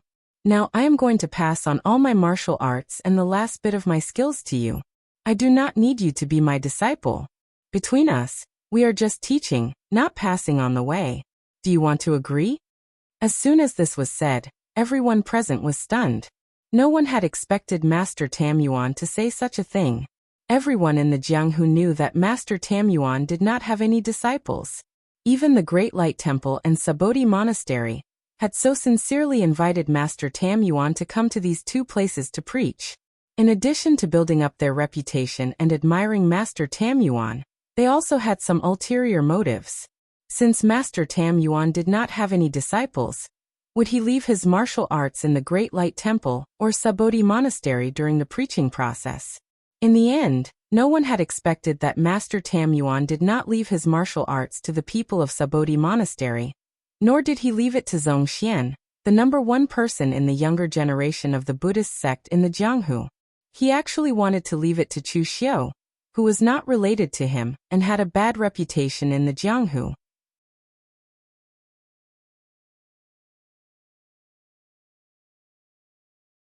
Chapter 469. Master Tam Yuan wanted Chu Xiu to inherit his inheritance. Even Chu Xiu himself did not expect that he would be able to replace Li Yuan so easily and successfully seize the opportunity to transform into a dragon that belonged to Li Yuan. However, before Chu Xiu could say anything, the people around him were already agitated. They would not care if Chu Xiu obtained an inheritance of the demonic path, but how could a holy monk like Master Tam Yuan teach his inheritance to Chu Xiu? In particular, the Buddhist martial artists present were the loudest in their objections. Master Tam Yuan, please reconsider. Chu Xiu is not a good person. You can't give him your inheritance. Yes, please retract your order, holy monk. There are countless talents in our Buddhist sect. Why must you give your inheritance to an outsider? The surrounding Buddhist martial artists were not the only ones who were agitated. Even the two martial Tao masters from Sabodhi Monastery frowned, thinking that Master Tam Yuan's action was inappropriate. However, they did not say it out loud like the others. After all, the martial Tao masters from Sabodhi Monastery were present, so it was not appropriate for them to directly interfere with Master Tam Yuan's choice. As for Zongxian, he would not say a word. To be more arrogant, he did not care about Master Tam Yuan's inheritance at all.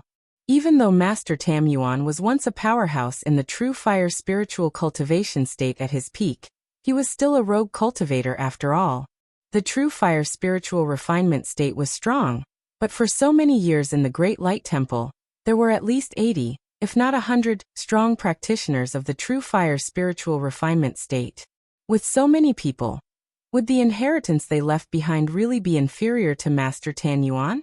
With Zongxian's status in the Great Light Temple, he could choose any of these inheritance techniques, but Zongxian had never even learned them. From the day he started learning martial arts, Zongxian had only cultivated the Bright Ruler Seal.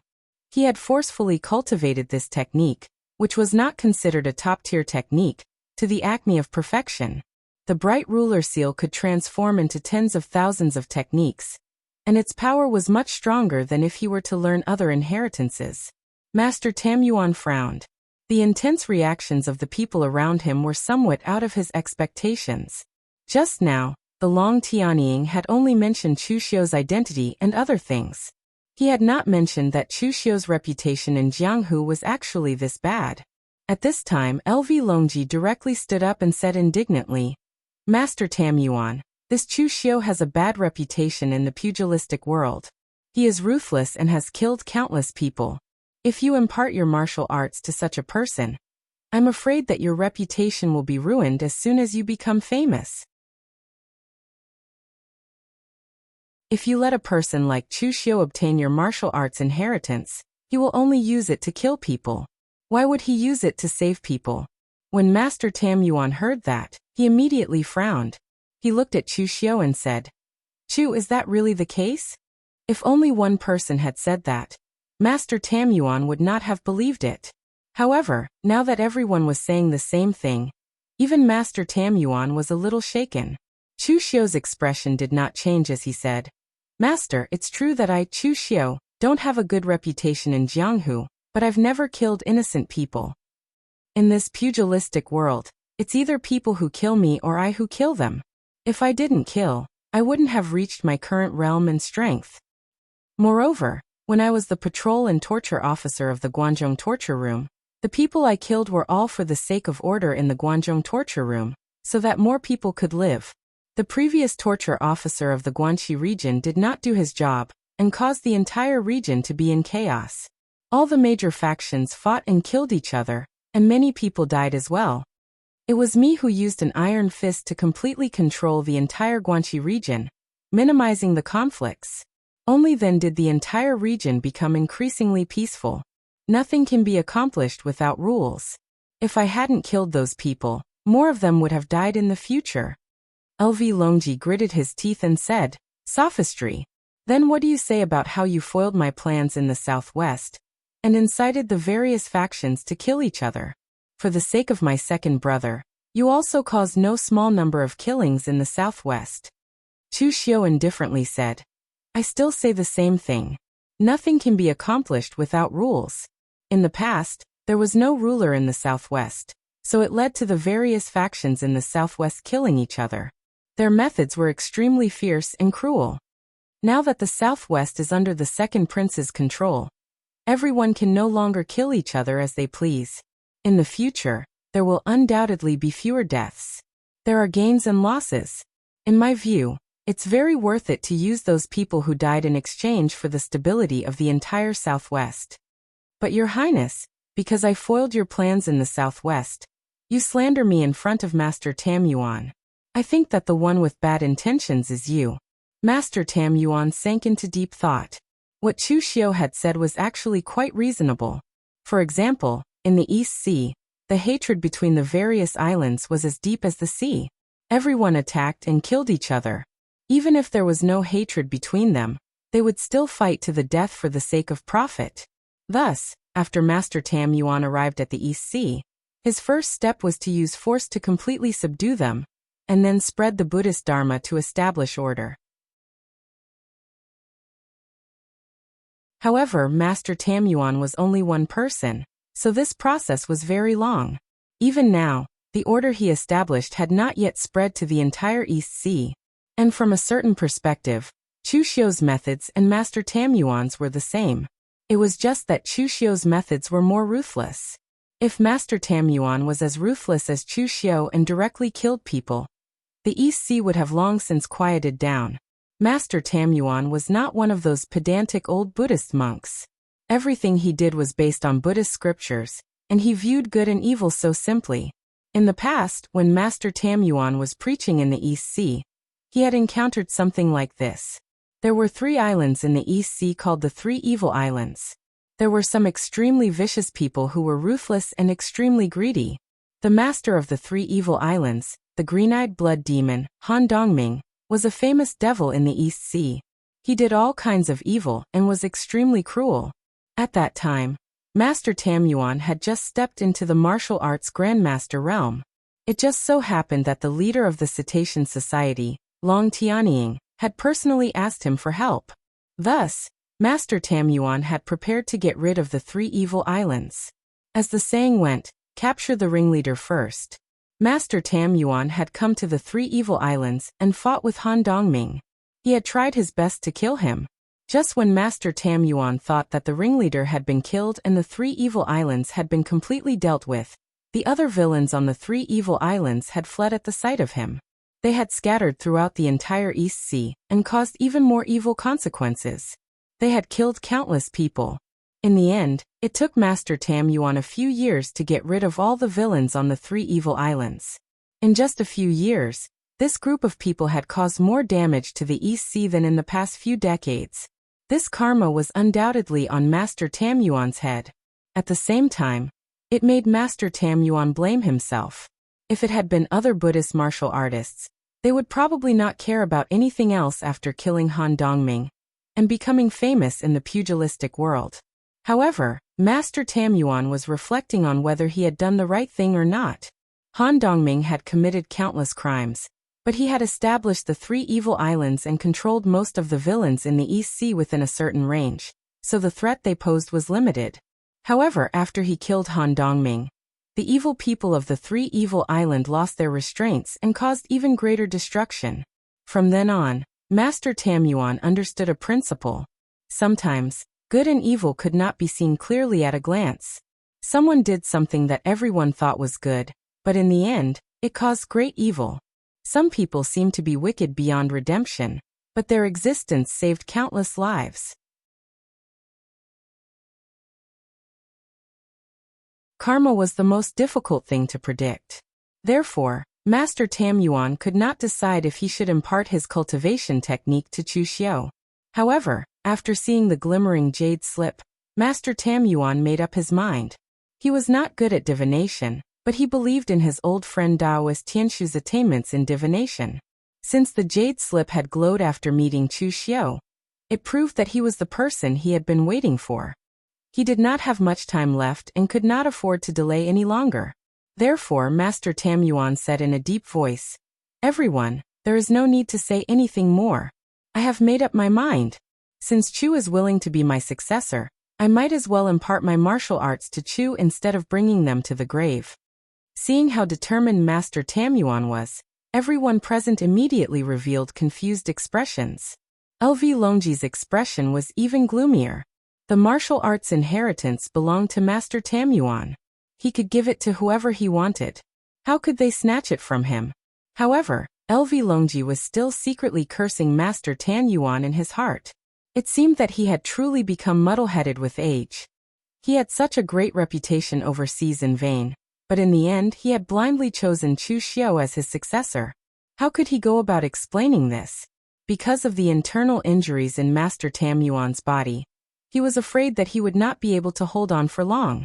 Therefore, he did not want to delay any longer.